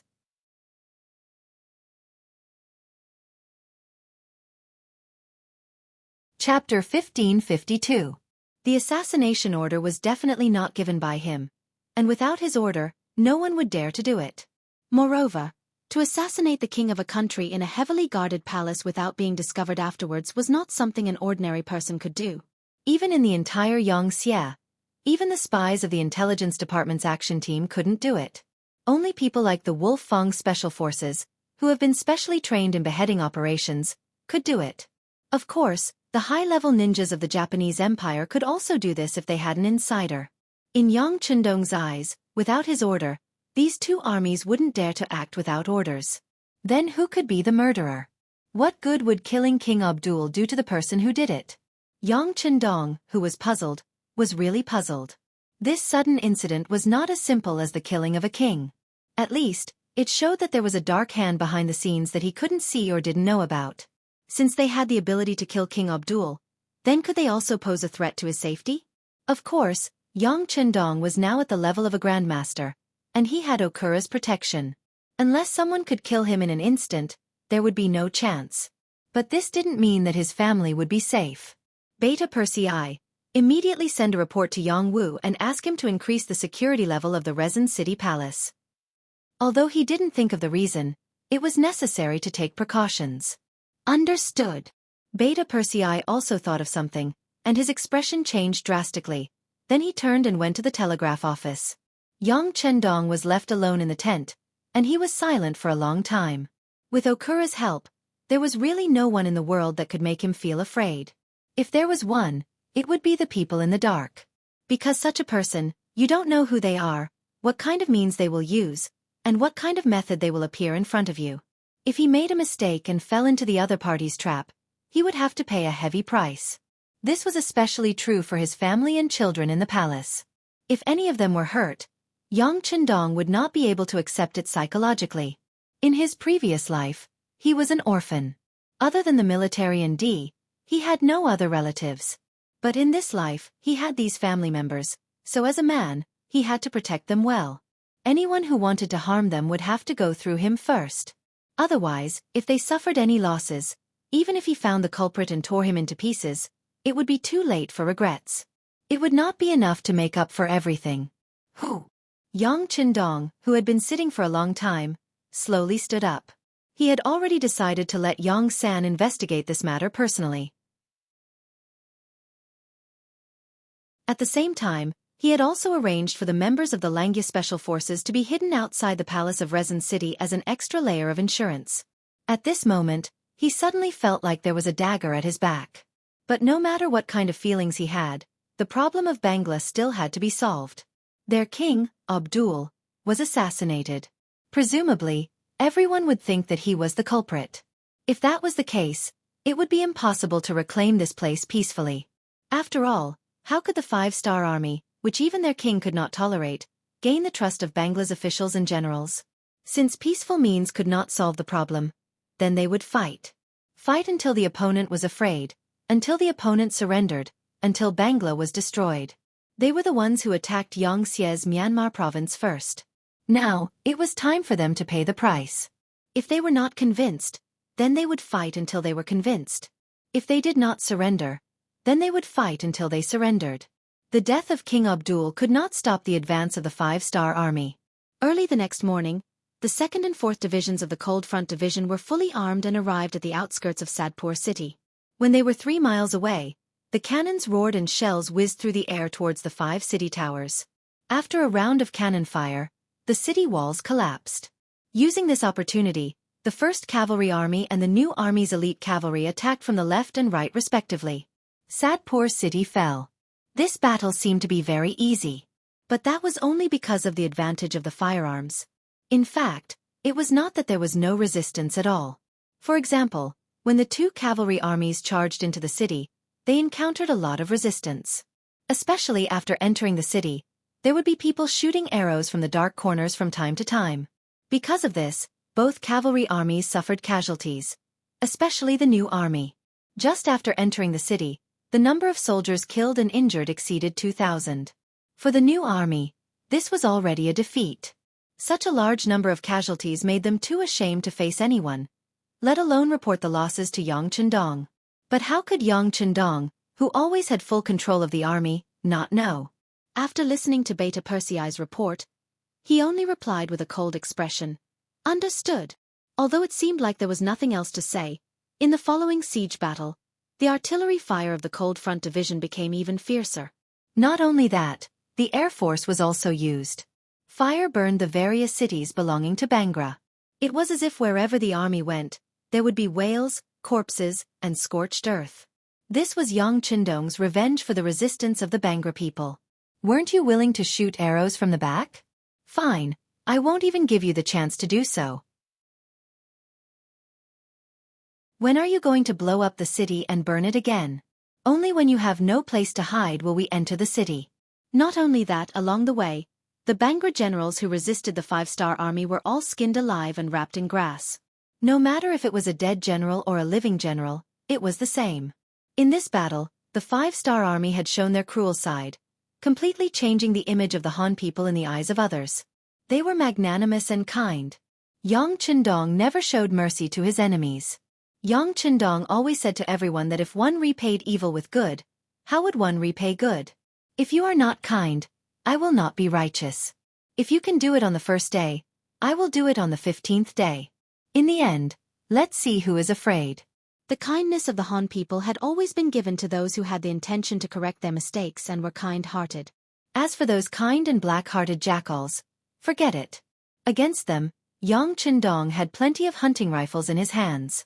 Regarding Yang Qindong's decision, None of the generals in the army objected.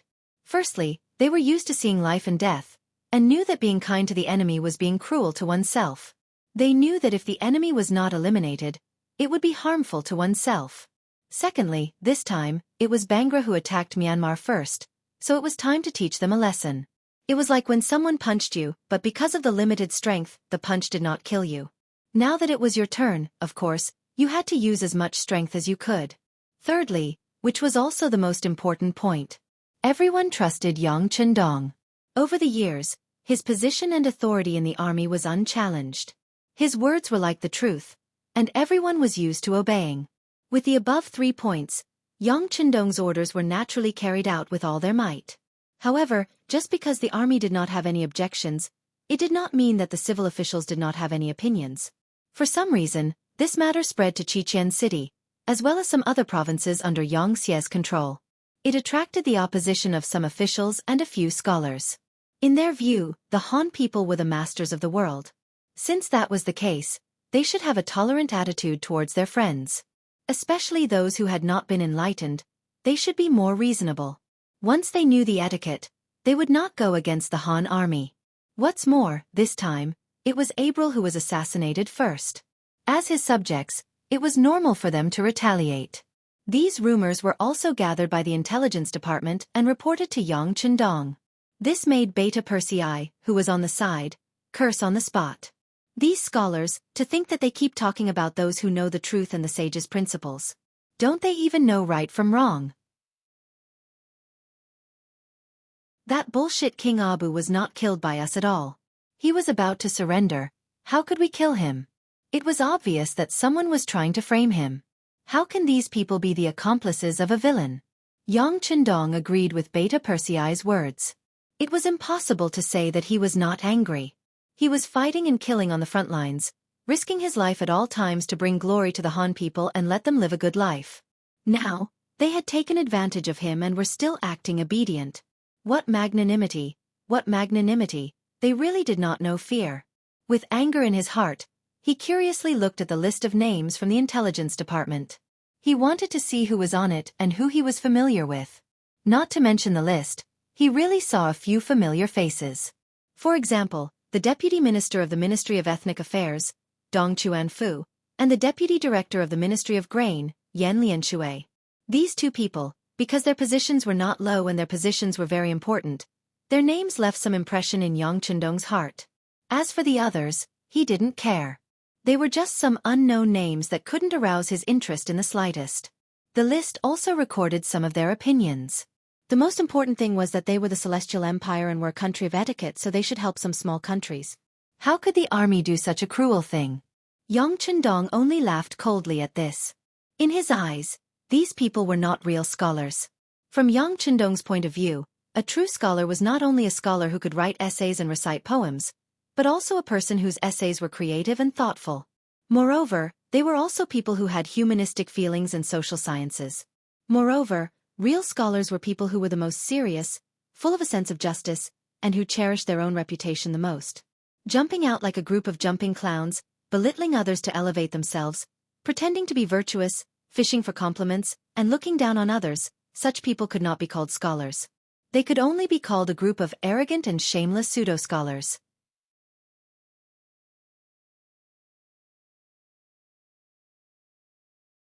Chapter 1553. Thinking about it, they were quite pitiful. Because they had low self-esteem, were reclusive, and were not accepted by the world, they could only use such claptrap and lowly methods to attract the public's attention. If it was just to attract the public's attention, Yang Chendong was not willing to comment on it. He had a lot of things to do in a day, and there were also a lot of things that needed to be decided by him. He did not have the time and energy to pay attention to these people who did not have a strong sense of existence. However, they should not have attacked the military. This touched Yang Chendong's bottom line. Yang Chendong's way of ruling the country was not complicated. It could even be said that it was somewhat simple. In order to better manage the areas under his rule, he would give the civil officials great power. He only needed to divide the work. As for the more detailed work, he would let the people under him do it. He only needed to wait and see the results. If the results were good, he would continue to use them. If the results were not good, Or if it proved that the person was not capable, he would just replace them. Sometimes, he would even indulge the civil officials. This was a form of respect for them, and also a strategy to manage the country. After all, the civil officials were important. As long as they were given what they needed, these people would work hard for him. This could solve many of the troubles of a monarch. He could indulge the civil officials, but there was one thing that no one could touch. Even if it was an important official or an indispensable existence in the eyes of others, it was still not allowed. This matter was related to the transfer of military authority in the army. Looking at the history of the dynasties, the reason why the founding monarchs were always at the same level was because they enjoyed the supreme ability to transfer military power. In the later years of the dynasty, due to various needs of balance, the monarchs had to give up military power and began to play all kinds of tricks with the civil officials. By doing so, it seemed that they could hold great power and know everything about the country. However, if they neglected the importance of military power, the final result was that the civil officials could control the military. Once they met a strong opponent, they would not even have the power to fight back.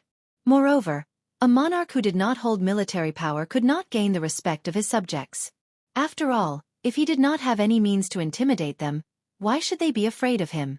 Yang Chendong, who understood this principle and saw through its essence, firmly grasped the military power in his hands. In this way, he had the power to change the situation at any time, hanging a sword of Damocles over the heads of the civil officials. As such, they had no choice but to obey. Not only did Yang Chendong do this, but his descendants also had to do this in the future. In this way, they would not have to worry about the collapse of the country. Even if something irreversible happened, at least they would have the ability to protect themselves. With such understanding and deep thinking, how could Yang Chendong change his decision just because of the clamor of some scholars?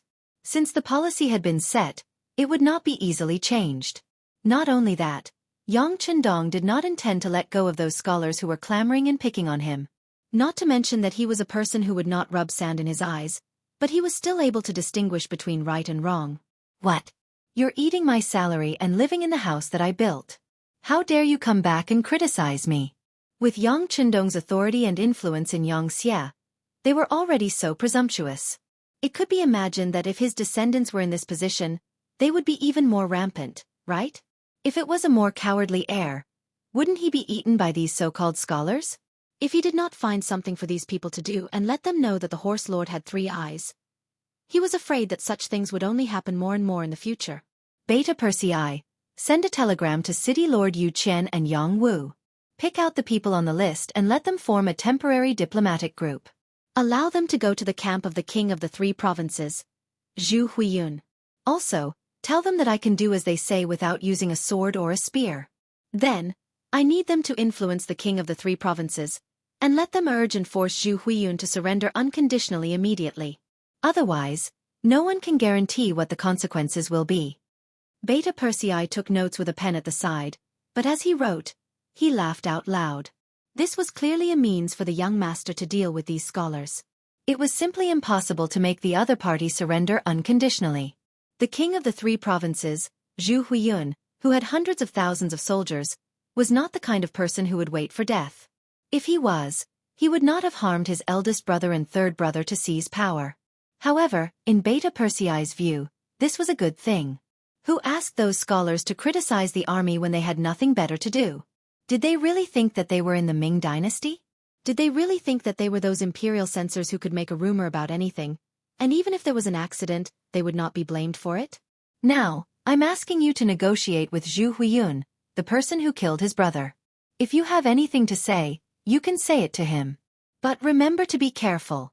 Don't provoke the other party and end up angering him. If that happens, even the gods won't be able to save you. When Beta Persei was trying hard to hold back his laughter, Yang Chendong spoke again. Send a telegram to Deputy City Lord Luan Shaochen. Tell him to keep an eye on this matter. If anyone on this list dares to not go, they will be stripped of their official position and will never be employed again. Their descendants will also not be able to be officials for 3 generations. Yang Chendong was worried that these people would play tricks when they saw the real move, so he came up with such a punishment system. Don't underestimate these so-called scholars who boasted of being virtuous and virtuous. Pick out one of them and put them in the future, they would all be at the level of emperors. Especially when it came to pretending to be dead, they were all top-notch experts. If they didn't set some bottom lines, they would really come up with all kinds of tricks. The telegram flew straight to Crimson City and soon appeared on the desk of the City Lord of Crimson City, Yu Qian. Not only that, but Deputy City Lord Luan Shaochen and Jianghu of the Yang family also received the same telegram. The telegram was made public and had no intention of keeping it a secret. In just half a day, the news had spread everywhere. Dong Chuanfu, who was named in the telegram, had a gloomy expression on his face. In his office, Yan Lianshui, the deputy director of the grain department, was crying and complaining with tears and snot running down his face. Elder Dong, they clearly don't see eye to eye with us. They think we're talking too much and want to make an example out of us. As our leader, you must speak out against it. I don't want to face the king of the 3 provinces. I heard that this person even killed his brothers. He's a demon king. Yan Lianshui fully displayed his acting skills as an award-winning actor. His face was full of pitiful, and tears flowed freely from his eyes. Those who didn't know would think that he had suffered a great grievance. When he said this, Dong Chuanfu's face became even uglier. What did he mean by being the leader? He wasn't going to take the blame for this. Thus, he said coldly, Deputy Director Yan, pay attention to your status. This matter was voluntary from the beginning to the end. No one forced anyone, let alone being the leader. After this reminder, Yan Lianshui realized that he had said something wrong and quickly corrected himself. Yes, Elder Dong is right. We were willing. However, our intentions were good. We didn't want to see the 5-star army brutally kill people. There's nothing wrong with this. Now, you want us, the civil officials, to persuade the king of the 3 provinces to surrender? This is an impossible task. Perhaps we won't be able to return. Elder Dong, you are someone whose city lord you personally wrote a letter to invite. You have a lot of face, so you must report this matter truthfully. Humph. This time, Dong Chuanfu didn't say anything to refuse. He was indeed summoned by Yu Qian from the southern Ming dynasty. At that time, he was just an unsuccessful 7th-rank Imperial censor in the southern Ming dynasty. He was getting older and older and was about to die. At this time, Yu Qian sent someone to deliver a letter to him. He thought about the current situation and saw that Bug Nam of Gojoseon was going to replace the great Ming dynasty. Thus, he made the decision to join the southern Ming dynasty and become the deputy chief. In reality, it wasn't just Dong Chuanfu. In the entire Xianxia dynasty, there were many people like him. They were all invited by Yu Qian or their colleagues who had been officials in the great Ming dynasty. However, these people had a common characteristic. Whether it was in the southern Ming dynasty or in Beiming, they were the type of people who weren't used in important positions. Otherwise, they wouldn't have abandoned their families and come to the Xianxia dynasty. After all, in the eyes of many people, the great Ming dynasty was the orthodox. Dong Chuanfu, who was personally invited by Yu Qian, was very proud of himself. Relying on this, even the head of the Ministry of Ethnic Affairs, his immediate superior, was rarely in his eyes. Now that something had happened, he naturally had to ask Yu Qian for help. All right, I'll go look for City Lord Yu now. All of you just stay here quietly and don't say anything that goes too far. Dong Chuanfu stood up from behind the desk and tidied up his clothes. Under Yan Lianshui's admiring gaze, he walked out of the office. The main responsibility of the Ethnic Affairs Department was to adjust the conflicts between the various ethnic groups in order to achieve harmony. In the end, they would eliminate the barriers and become one family. Just from this point alone, it was a very important department. When Yu Qian recommended Dong Chuanfu for the position of deputy minister, he had high hopes. He believed that with this person's ability, he would be able to do things well. Therefore, as someone who was valued by Yu Qian, Dong Chuanfu didn't need to make an appointment to see the city lord. When the staff of the city lord's manor saw Dong Chuanfu appear, they first greeted him with a smile. Then, with the excuse that the city lord was still busy and needed to wait for a while, they invited him to a nearby lounge. Dong Chuanfu didn't think too much at first, but after staying for more than 2 hours, his expression became a bit ugly. In particular, he hadn't seen anyone pour tea for him in such a long time. How could he not know that he was being ignored?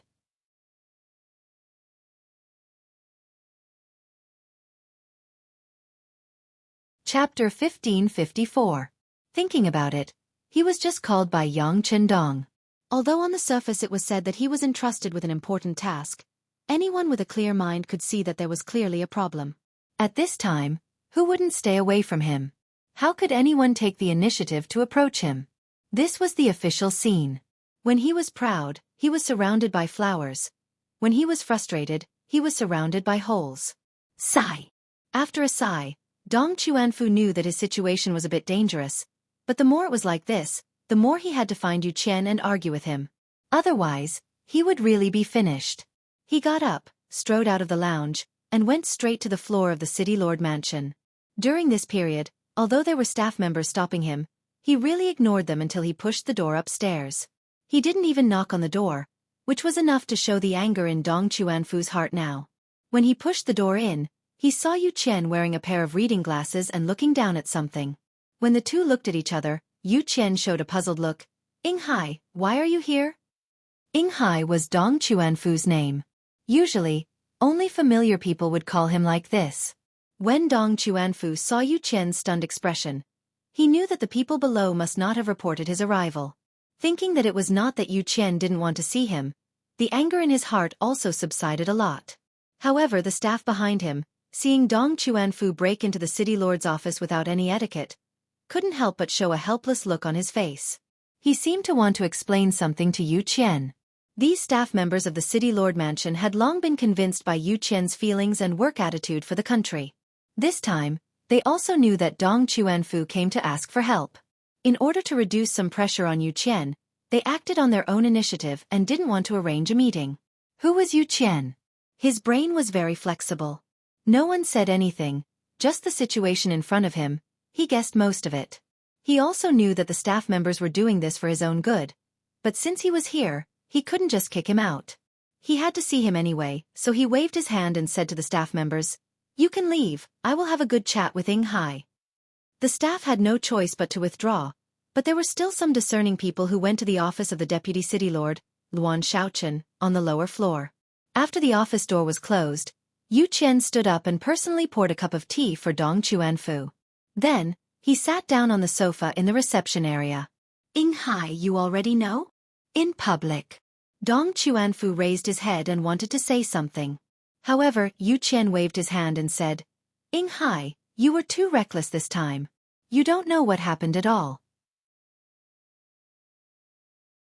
You just listened and believed some things that you shouldn't have said. Now that the king is angry, the consequences are very serious. Since Yu Qian had spoken such serious words, Dong Chuanfu's face immediately fell. He just wanted to make his presence known and increase his fame and influence. One had to know that he had often used this method in the Great Ming and Southern Ming dynasty. Usually, you would only be promoted if you had enough influence. Then you would have a smooth career path. However, he never expected that the same method would lead to such a disaster in Xianxia. It would be a lie to say that Dong Chuanfu didn't regret it. Therefore, he opened his mouth and said, "In public, I know my mistake. Please save me." Sigh. Yu Qian, who had always taken good care of his colleagues, shook his head helplessly. This time, when such a thing happened, Yang Chendong didn't send a telegram to the city lord's residence to deal with it. Instead, he directly explained the way to deal with it. Moreover, he also informed Yang Wu and Luan Shaochen. This made it impossible for him, the city lord, to say anything.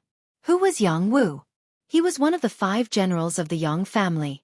The entire Bugnam of Gojoseon Palace's security was in his hands. It wasn't an exaggeration to say that when Yang Chendong wasn't in Qichen City, all the people who were loyal to Xianxia had to listen to him. Sometimes, his words were even more effective than the city lord's residence. Who was Luan Shaochen? He wasn't just Yang Chendong's brother-in-law. He was also a 2-time provincial governor and had more than 10 years of experience in governing a place. His ability wasn't inferior to Yu Qian's. If it wasn't for the fact that he was still young and didn't have enough experience, he might even be able to replace Yu Qian's position as the city lord. Even so, Luan Shaochen was seen as the most popular candidate to succeed Yu Qian. Once Yu Qian was old and had to retire, it would be time for this person to take over. It was to the point that some of the young staff in the city lord's residence looked to him as their leader. With the help of these 2 people, Yu Qian didn't have much room to maneuver. In addition, He was also leaning towards Yang Chendong's decision. What happened at the front? Most people at the back only had a rough idea. However, for someone with a high position like him, he naturally knew a lot more details.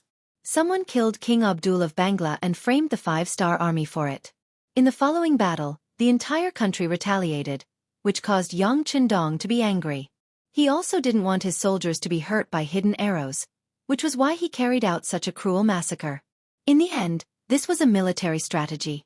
Everyone wanted to obtain the most benefits with the least losses. It wasn't clear who was right or wrong. But now, someone actually went to command the 5-star army and blamed Yang Chendong. And the person who blamed was Xianxia's subordinate. It would be strange if Bugnam of Gojoseon wasn't angry. Since he knew the cause and effect of this matter, whether it was for public or private reasons, Yu Qian wouldn't stop this matter. If the person involved wasn't Dong Chuanfu, who he had worked hard to win over from the Southern Ming Empire, he wouldn't even care about this. Even if he did care, with Yu Qian's personality, he would just tell the truth and do the work of the other party. As for personal reasons, he didn't even want to think about it. Yu Qian wasn't that kind of person. In history, if he was willing to go along with other people, his family wouldn't be unable to even afford a coffin after his death. He even needed to take care of the embroidered uniform guards in the future. Ing Hai. No one can help you with this matter. You have to think of a way to save yourself and complete the mission the king gave you. Yu Qian thought about it and felt that this was the only way. When he heard that he had to complete the mission and meet the king of the 3 provinces, Zhu Huitong, he was afraid that it would be disastrous. Immediately, Dong Chuanfu said with a sad face, "In public, this is a 90% chance of death." Even if it's a 90% chance of death, so what? You still have to go. Yu Qian's face suddenly became serious as he spoke with a firm voice. In history, this person didn't take personal life and death seriously. When the Great Ming's wooden fortress was defeated and Yes Hen of Walla led his troops, everyone was in a panic. Some people even thought about moving the capital to Nanjing. Only he stood up without hesitation. In the end, he was the one who turned the tide. How could such a person be afraid of death? As long as he thought that something was worth doing, even if he was in the vortex of death, he wouldn't frown. After being refuted by Yu Qian, Dong Chuanfu knew that he had no other choice. He couldn't not go. If he didn't go, he would be removed from his position. Not only that, his descendants wouldn't be allowed to become officials for 3 generations. In that case, the entire Dong family would be harmed by him. He didn't want to be the sinner of the family. Then I'll go. Dong Chuanfu sighed in his heart and finally made a decision. Go. At worst he would die. If that was the case, he believed that with this merit, his descendants would also be touched by the glory. He could be considered to have done his last bit for the family. Yugong, it's hard to predict whether this trip will be good or bad. If something happens, I'll have to trouble Yugong to take care of my family. You can rest assured that after you leave, your family won't be bullied by anyone. Besides, with our Xianxia's current ability, the 3 provincial kings won't dare to do anything to you unless they don't want to live. At the end of his words, Yu Qian's voice involuntarily rose a lot. This was his biggest gain after following Yang Chendong for so many years. That was, he could speak with confidence and was no longer afraid of being attacked by others. Because they didn't find trouble with others, it was already fortunate. On the first floor, someone had already reported to Luan Shaochen that Dong Chuanfu had appeared and went to find Yu Qian. In this regard, Luan Shaochen just smiled and said that he understood. Then he went to do what he needed to do. Although he hadn't been in the city lord's mansion for too long, he still understood Yu Qian. This was not a person who was biased. This was something that Yang Chendong said in a very serious tone. Since it was Yang Chendong who said it, Luan Shaochen naturally didn't have any doubts. Luan Shaochen believed that City Lord Yu Qian would be able to handle this matter well. The facts also proved that Dong Chuanfu left not long after and returned home. He ordered people to pack his luggage, as if he was going to go on a long journey to the place of the 3 provincial kings. Yang Chendong didn't pay too much attention to what happened in Crimson City. He left the matter to Yu Qian, Yang Wu, and Luan Shaochen. If it wasn't done well, then wouldn't it mean that the Xianxia had no one to use? Not paying attention to Crimson City, his eyes were more focused on the Bangla Kingdom. After showing a strong attitude and putting it into action, the so-called revenge for the king became quieter and quieter. No one wasn't afraid of death, especially this King Abdul who didn't treat his people well. After resisting for a few days and paying a huge price, they finally became obedient. When the main force of the five-star army appeared in front of some cities, even more people chose to surrender for their own safety. Faced with the Bangla army that suddenly became docile, the five-star army naturally didn't start a brutal massacre. They acted as if those who surrendered could live and everyone would be fine. As a result, their progress became even faster. In the 12th month of 1466 AD, they arrived at the capital of Bangla, Dhaka city. Here, General Kuldel presented his letter of surrender. From then on, this place became one of the territories under Xianxia's control.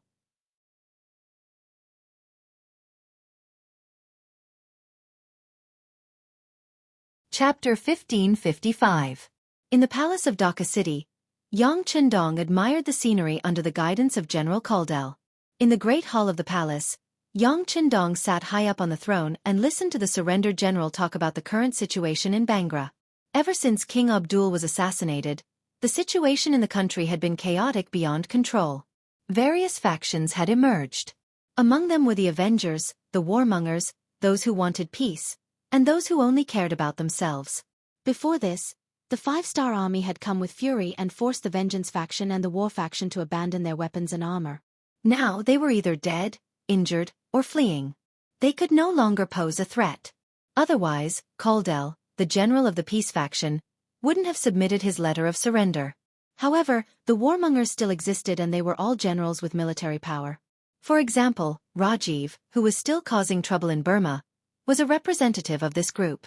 According to Kuldel, other than Rajiv, Azad and General Hark each led 10,000 soldiers into Burma from Bangra. They would probably cause some damage. Yang Chendong looked at Kuldel's lowered head in self-reproach. He didn't intend to scold him. This had nothing to do with him. It was already a great deed for him to represent Dhaka in surrendering to the five-star army and averting the disaster of war. Very good, General Kuldel. You still have some military power in your hands, don't you? Yang Chendong thought about how he would have to face the Bangra army and the three provinces' royal armies, who were provoking him. There would probably be a lot of killing. The security behind him would become even more important. Reporting to King Wunan of Daimyong, the guilty general still has 20,000 soldiers. However, they are all foot soldiers and no cavalry. Their combat ability is average. Kuldel spoke the truth without any exaggeration. Seeing Kuldel's sincerity, Yang Chendong smiled and nodded. 20,000 people, not a small number. This way, you can continue to retain your position as a general. This prince will also leave you with an army to cooperate with you in defending Bangla from the flames of war. Sigh, this place shouldn't be called Bangla. Aren't there a lot of Bengalis here? Let's change the name to Bengal in the future. Are you willing? Originally, he thought that since he was a surrendered general, he would be lucky to be able to keep his life and a small portion of his wealth. Who would have thought that Yang Chendong would trust him so much that he would not deprive him of his military power and even let him guard this place? He was so moved that he immediately knelt on the ground and said, "Thank you, Bugnam of Gojosian, for your kindness. Thank you, Bugnam of Gojosian, for your kindness. There's no need to thank me. Just do your job well. Also, you won't be able to stay here permanently in the future. According to Xianxia's rules, everyone here will have to move out. During this time, you will have to do the statistics, pacify the people, and do the related propaganda work. Where is the commander of the Mabe division? Na Ri Song. Your subordinate is here." Senior Colonel Na Ri Song, who had been standing in the hall, stepped out of the formation. Na Ri Song had originally been the deputy commander of the Mabe division. However, after leaving the Mabe region and fighting with the army, he was finally promoted to commander. But in reality, he should be the commander of the 2nd Division of the Mabe division because the real commander, Xian Hong Hai, was still in the Mabe region. Commander Na Ri, I now officially appoint you as the commander of the 2nd Division of the Mabe division. I will leave the matters here to you. General Kuldel will cooperate with you. What this prince needs is for the public security here to be restored in the shortest time possible. Are there any problems? Yang Chendong smiled as he looked at the old man who had followed him for many years. Your subordinate will not disappoint the sixth young master, Na Risong said in a clear voice. This was truly his first time leading an army alone. Before, he had been following the main forces of the five-star army. Even though he had military merits, it was not as satisfying as leading an army by himself. Now that he had the chance, he would definitely perform well. At the beginning of 1467 AD, when the new year began, Yang Chendong led the main forces of the five-star army out of Bengal and headed straight for the neighboring Burma province. At this time in Burma, the so-called invading Gera army had already retreated from the territory of the three provincial kings of the southern Ming when they heard that the main forces were coming. They didn't even have the courage to face them and retreated thousands of miles away. In February, Yang Chendong's main forces met up with the Burmese, Laotian, and Vietnamese local armies that had been guarding this place for a long time. Yang Chendong saw Bu Hai, the commander of the 7th Division of the Lung Fong Division. Although the other side only had 2,000 people, the 2,000 Lung Fong Firearms Division soldiers had become the main force. If it wasn't for their existence, the Burmese provincial capital would be in even more danger. Yang Chendong praised these people for their tit-for-tat with the Gera army. He said in public that no matter who it was, if they dared to have ideas about Xianxia, then they would fight back. Not only that, they would also occupy their homeland. At the same time, he announced that the former Gera, now Bangladesh, had become another province of Xianxia. The generals were naturally encouraged by Yang Chendong's fearless personality. With the arrival of Yang Chendong's main forces, the Burma War also came to an end. However, the overall war was not over. On the contrary, it was just another beginning. For example, the escaped Gera generals, Rajiv, Azad, and Hak had already escaped to the territory of the three provincial kings. These people were going to be punished. There was also the matter of the three provincial king, Zhu Huixin, who had previously sent soldiers to Yunnan province. It was time for an explanation. Several years ago, Yang Chendong had entered the Far East through the first city. Then he had killed his way into Eastern Europe, Central Asia, and now he had returned to Southeast Asia. In this period of time, he had occupied more than twice the territory of Xianxia, subduing and conquering dozens of small and large countries. From the current map, other than the Yusang region, which was still in battle, the other regions had all fallen into Yangxia's hands. Whether it was Baiming or Nanming, they were all like meat stuffing in a steamed bun. Dealing with the problem of Nanming and Baiming was also on the agenda. Once they were dealt with, all of Asia would belong to Xianxia. He was getting closer and closer to conquering the entire world and allowing the Han people to stand at the peak. It's time. With a light sigh, Yang Chendong led his army from Myanmar to Yunnan province. That would be the entrance to the territory of the three provincial kings. The three provincial king, Zhu Huixin, did not look well recently. Originally, Yang Chendong was caught up in the battle with the Khaganate and did not have the energy to deal with him. This should be the time for him to rise. For example, once he conquered Myanmar and Yunnan province, the five-star army would be in a state of chaos. If Yang Chendong divided his forces, there would be a higher chance of him being defeated by the Khaganate alliance. At that time, the massive Xianxia would instantly fall apart. That would be the time for him to rise as the three provincial king. Putting everything else aside, just taking over the territories of Xianxia would be a huge fortune. Just thinking about this made Zhu Huixin extremely excited. This was also the main reason why he dared to send troops to deal with Yang Chendong. However, his wishful thinking was quickly disrupted. When the five-star army destroyed the Khaganate alliance, India, and subdued the Suhi kingdom of Delhi, even the Bangra kingdom was crushed. Finally, it was time for him to face the five-star army head-on. When he heard that Yang Chendong had already arrived at the Beijiang prefecture of Yunnan province with the main force of the five-star army, Zhu Huixin was terrified. He immediately looked for Mo Gue, who had provided him with 5 million taels of silver, and asked him for a plan. Mo Gue had appeared when Yang Chendong was confronting the Khaganate alliance. He had also appeared with 5 million taels of silver, saying that it was a gift from his master. He also said that Bugnam of Gojoseon was now trapped in the war in the west and it was time for them to strike back. After seeing the silver taels and analyzing the situation, especially after seeing that the Gurkha army had already started to attack Myanmar, Zhu Huiyu thought that the opportunity had come. He ordered his subordinate General Wang Zhanjiang to lead 150,000 troops from Liangshan into Yunnan province. He wanted to take advantage of this opportunity to obtain some benefits. The original plan was very smooth. The sudden attack of the three provincial armies had indeed caught the five-star army off guard. They had taken over Liangshan, Qidai, Langzhuang, and other places. However, they had encountered some difficulties when attacking Beijiang Prefecture. Relying on his advantage in numbers, Zhu Huixin did not take it seriously. Until the sudden appearance of the Langfeng division, the battle had fallen into a stalemate. However, it was just a stalemate. According to General Wang Zhanjiang's report, they could not take down Beijiang Prefecture, but the five-star army in the prefecture could not do anything to them either. It was clearly a situation where they were evenly matched. However, now that Yang Chendong had appeared near Beijiang Prefecture with more than 200,000 troops, they no longer had the advantage in numbers. It was obvious what would happen next. That was the main force, not the third-rate forces of the provincial armies that they had faced before. The soldiers who were qualified to follow Yang Chendong were definitely veterans who had experienced hundreds of battles and could fight against 10 people each. In such a situation, the first thing Zhu Huixin should do was to order Wang Zhanjiang to retreat. However, he still wanted to try his luck and see if the mysterious man's representative, Mo Gue, had any good suggestions.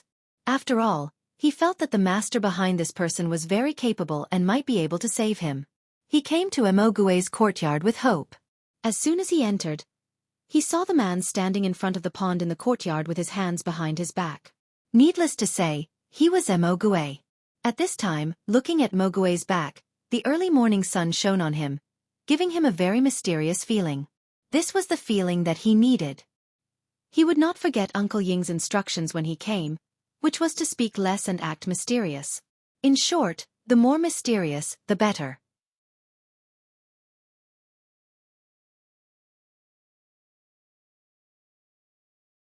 Chapter 1556. In order to achieve this goal, Mo Gue had indeed spoken very little ever since he came to the territory of the three provincial kings. In order to keep a low profile, he would reveal some crucial information from time to time. Moreover, they were all extremely confidential information about Xianxia, some of which couldn't be bought with money. Hence, he was extremely mysterious. Mr. Mo, as soon as he saw Mo Gue's figure, Zhu Huihua somehow felt a lot more confident, and he also became much more confident when he spoke. Yes, Your Highness. Upon hearing the voice, Mo Gue turned around. He was a very ordinary-looking young man who would be forgotten very quickly if he was thrown onto the streets. Seeing that Mo Gue was bowing, Zhu Huihua hurriedly stepped forward and made a gesture of greeting. Mr. Mo, please don't stand on ceremony. Actually, I have something to ask you this time. Oh, Your Highness. You mean that Bug Nam of Gojoseon has led the main army to Beijiang Prefecture, right? As usual, Mo Gue said as if he had already guessed the outcome as soon as Zhu Huihua spoke. Zhu Huihua was already used to Mo Gue's foresight. He immediately chuckled and said, "That's right, but what do you think, Mr. Mo?" "Let's talk," Mo Gue said after hesitating for a moment. Then, afraid that the other party wouldn't understand, he said with a smile, "We can't defeat them. The combat power of the five-star army's main force is not something an ordinary army can match. However, if we can negotiate, there will be a chance." Zhu Huihua also agreed with Mo Gue's words. He knew very well what kind of soldiers he had in his hands. They were formed by some young men for the sake of earning money. Many of them had never even seen blood before. It would be impossible for such an army to defeat veterans on the battlefield. Not to mention that the five-star army also had the most powerful firearms in the world. On the battlefield, the death rate of recruits was the highest. If the battle was more difficult, the death rate could reach 60% or even higher. This meant that after a battle, 10 recruits might die or be unable to continue fighting due to injuries, leaving only about 4 people left. In the second battle, this ratio would be even lower, and they might lose 1 or 2 people. After 3 to 5 battles, it would be considered good if 1 or 2 of the initial 10 people were left. Only the soldiers who stayed behind could be considered veterans of 100 battles and be called elites.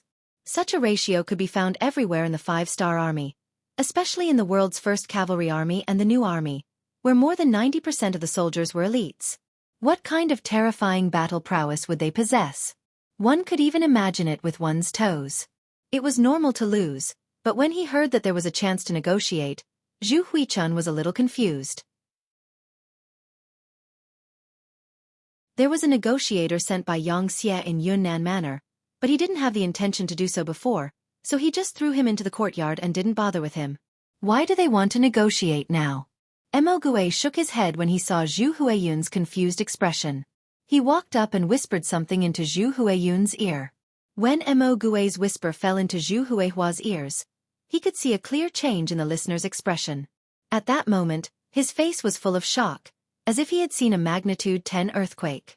His shock was mixed with fear. Are you scared? This is your only chance. If you succeed, the benefits will be unimaginable. Mo Gui knew that Zhu Huihua would be shocked and hesitate. When he first heard about the plan from Uncle Ing, he didn't seem any better than Zhu Huihua. But now that he thought about it, it was a good chance to turn the tables. If they succeeded, the impact and significance would be huge. Many people would be happy to see it happen. This. After a long while, Zhu Huihua still couldn't finish his sentence. In the end, Mo Gui said, "Don't say this and that. Other than this, do you think His Highness has a better idea?" This time, His Highness sent troops to Yunnan province first, so he must have angered Bugnam of Gojoseon. Do you think you will have a good time? But this is what you want. I believe you. Zhu Huihua wanted to explain. Mo Gui didn't give him a chance to continue, or he didn't think it was necessary. Us? Your Highness. Do you think Bugnam of Gojoseon will listen to you if you explain this to him? You are the king of 3 provinces. If you don't want to do something, no one can force you to do it, right? In the face of such a rhetorical question, Zhu Huili was speechless. Yes, he was the one who gave the order to send troops to Yunnan province. That was an undeniable fact. Based on that fact alone, he wouldn't have a good ending. Sigh. After a long sigh, Zhu Huichun asked, "But I don't know how many chances there will be if we do this." Hearing Zhu Huihua's question, Mo Gui finally smiled. It was enough to prove that he had thought it through and was thinking about how to execute it. Mo Gui said confidently, 100%. As long as we follow the plan, he will die. Hearing such confidence, Zhu Huitu finally gritted his teeth and said, "Since that's the case, let's take a gamble. However, if anything goes wrong, I hope that Mr. Mo will lend a hand." No problem. Seeing that Zhu Huichun had agreed, Mo Gui's face revealed a relieved expression. Perhaps his mission was about to be completed. In a small courtyard in a straight alley of Yunnan East Main Street, 18 men in Chinese tunic suits were sighing as they sat in the courtyard. They all had the same expression, full of worry and worry. They were none other than the group of civil officials who had previously questioned the 5-star Army's massacre in the Delhi Sultanate.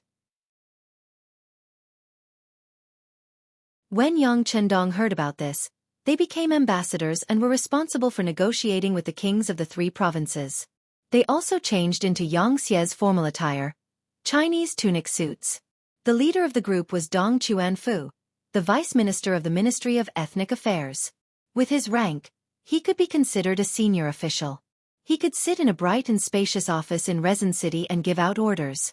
There would naturally be people working for him. Then he could drink hot tea, take a hot bath that was prepared 24 hours a day, and talk about life. He could enjoy a decent salary and live a happy life with his family. He didn't have to care about the fights outside. But because he didn't keep his mouth shut, he ended up like this. They came to Yunnan Manor. Apart from the pleasant weather, it couldn't compare to Resin City in any way. When they first came here, they were disgusted by the fact that they had to go to the toilet. Thinking back to when they were in Crimson City, whether it was the office building or the building they lived in, there were toilets and drains that could be used. But now, in this small courtyard, they had to go to the toilet in the same place. The weather was getting hotter and hotter. Just the smell was unbearable, not to mention the flies flying around. Although it was the same in the past, after enjoying the modern treatment in Resin City, the feeling of going back to the old life was worse than death. However, they had no choice because it was Yang Chendong's orders in the first place. Besides, he even named them. Hence, none of them could escape. Even though he knew that it would be difficult to complete the task, he still had to come. He was no longer doing it for himself, but for the sake of his entire family. Along the way, they first arrived in Yunnan province, after which they headed north. During this period, they set off from Beijiang Prefecture, which allowed them to see the true appearance of the battlefield. When they saw the corpses and blood all over the ground, as well as the stench that did not dissipate for a long time, this kind of visual experience was far from what was recorded in the books of the sages. This also made them realize how cruel war was. The slightest carelessness could cause them to lose their lives. They wanted to let them know clearly how tough it was for the five-star army to conquer the East and West. They wanted to let them know that perhaps the five-star army had their own reasons for doing what they did in the Delhi Sultanate. Some people said that reading 10,000 books was not as good as traveling 10,000 miles. That scene was actually happening to Dong Chuanfu and the others now. It was only when their thinking changed that they realized their mistake. When they arrived at Yunnan Prefecture, they were thrown into a small courtyard and not allowed to leave. They also realized that the task this time wasn't that easy to complete. If they didn't do it well, they might even lose their lives here. Although the 18 officials were prepared to die before coming here, they were all prepared to die.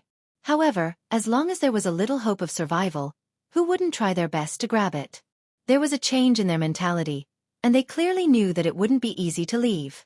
Everyone was only thinking about one thing, and that was how to complete the negotiation task given to them by Yang Chendong. As for whether they would still be talkative if they survived this time, the 18 of them would probably become very obedient even without being reminded. However, they had to negotiate first, right? Now that they couldn't even see a single person, who were they supposed to negotiate with? How were they supposed to complete the task? How were they supposed to influence their opponents? Of course, there was no such thing as influence. However, they had to see the person in question before they could talk, right? After being thrown into the courtyard for more than 10 days, everyone's temperament gradually became impatient. While they were reflecting on their mistakes, they were also cursing Zhu Huiyun, the prince of the 3 provinces, in their hearts for being disloyal, unfilial, and immoral. They could only cuss in their hearts. After coming to Yunnan Prefecture from Xichen City, they finally understood what it meant to live under someone else's roof, and what it meant to act according to other people's wishes. Especially after seeing the soldiers of the 3 provinces waiting outside the courtyard.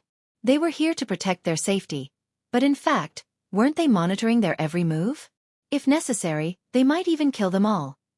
You're tuning in to the Wisdom Diary YouTube channel. Don't forget to subscribe and join us on this journey to catch the most captivating stories.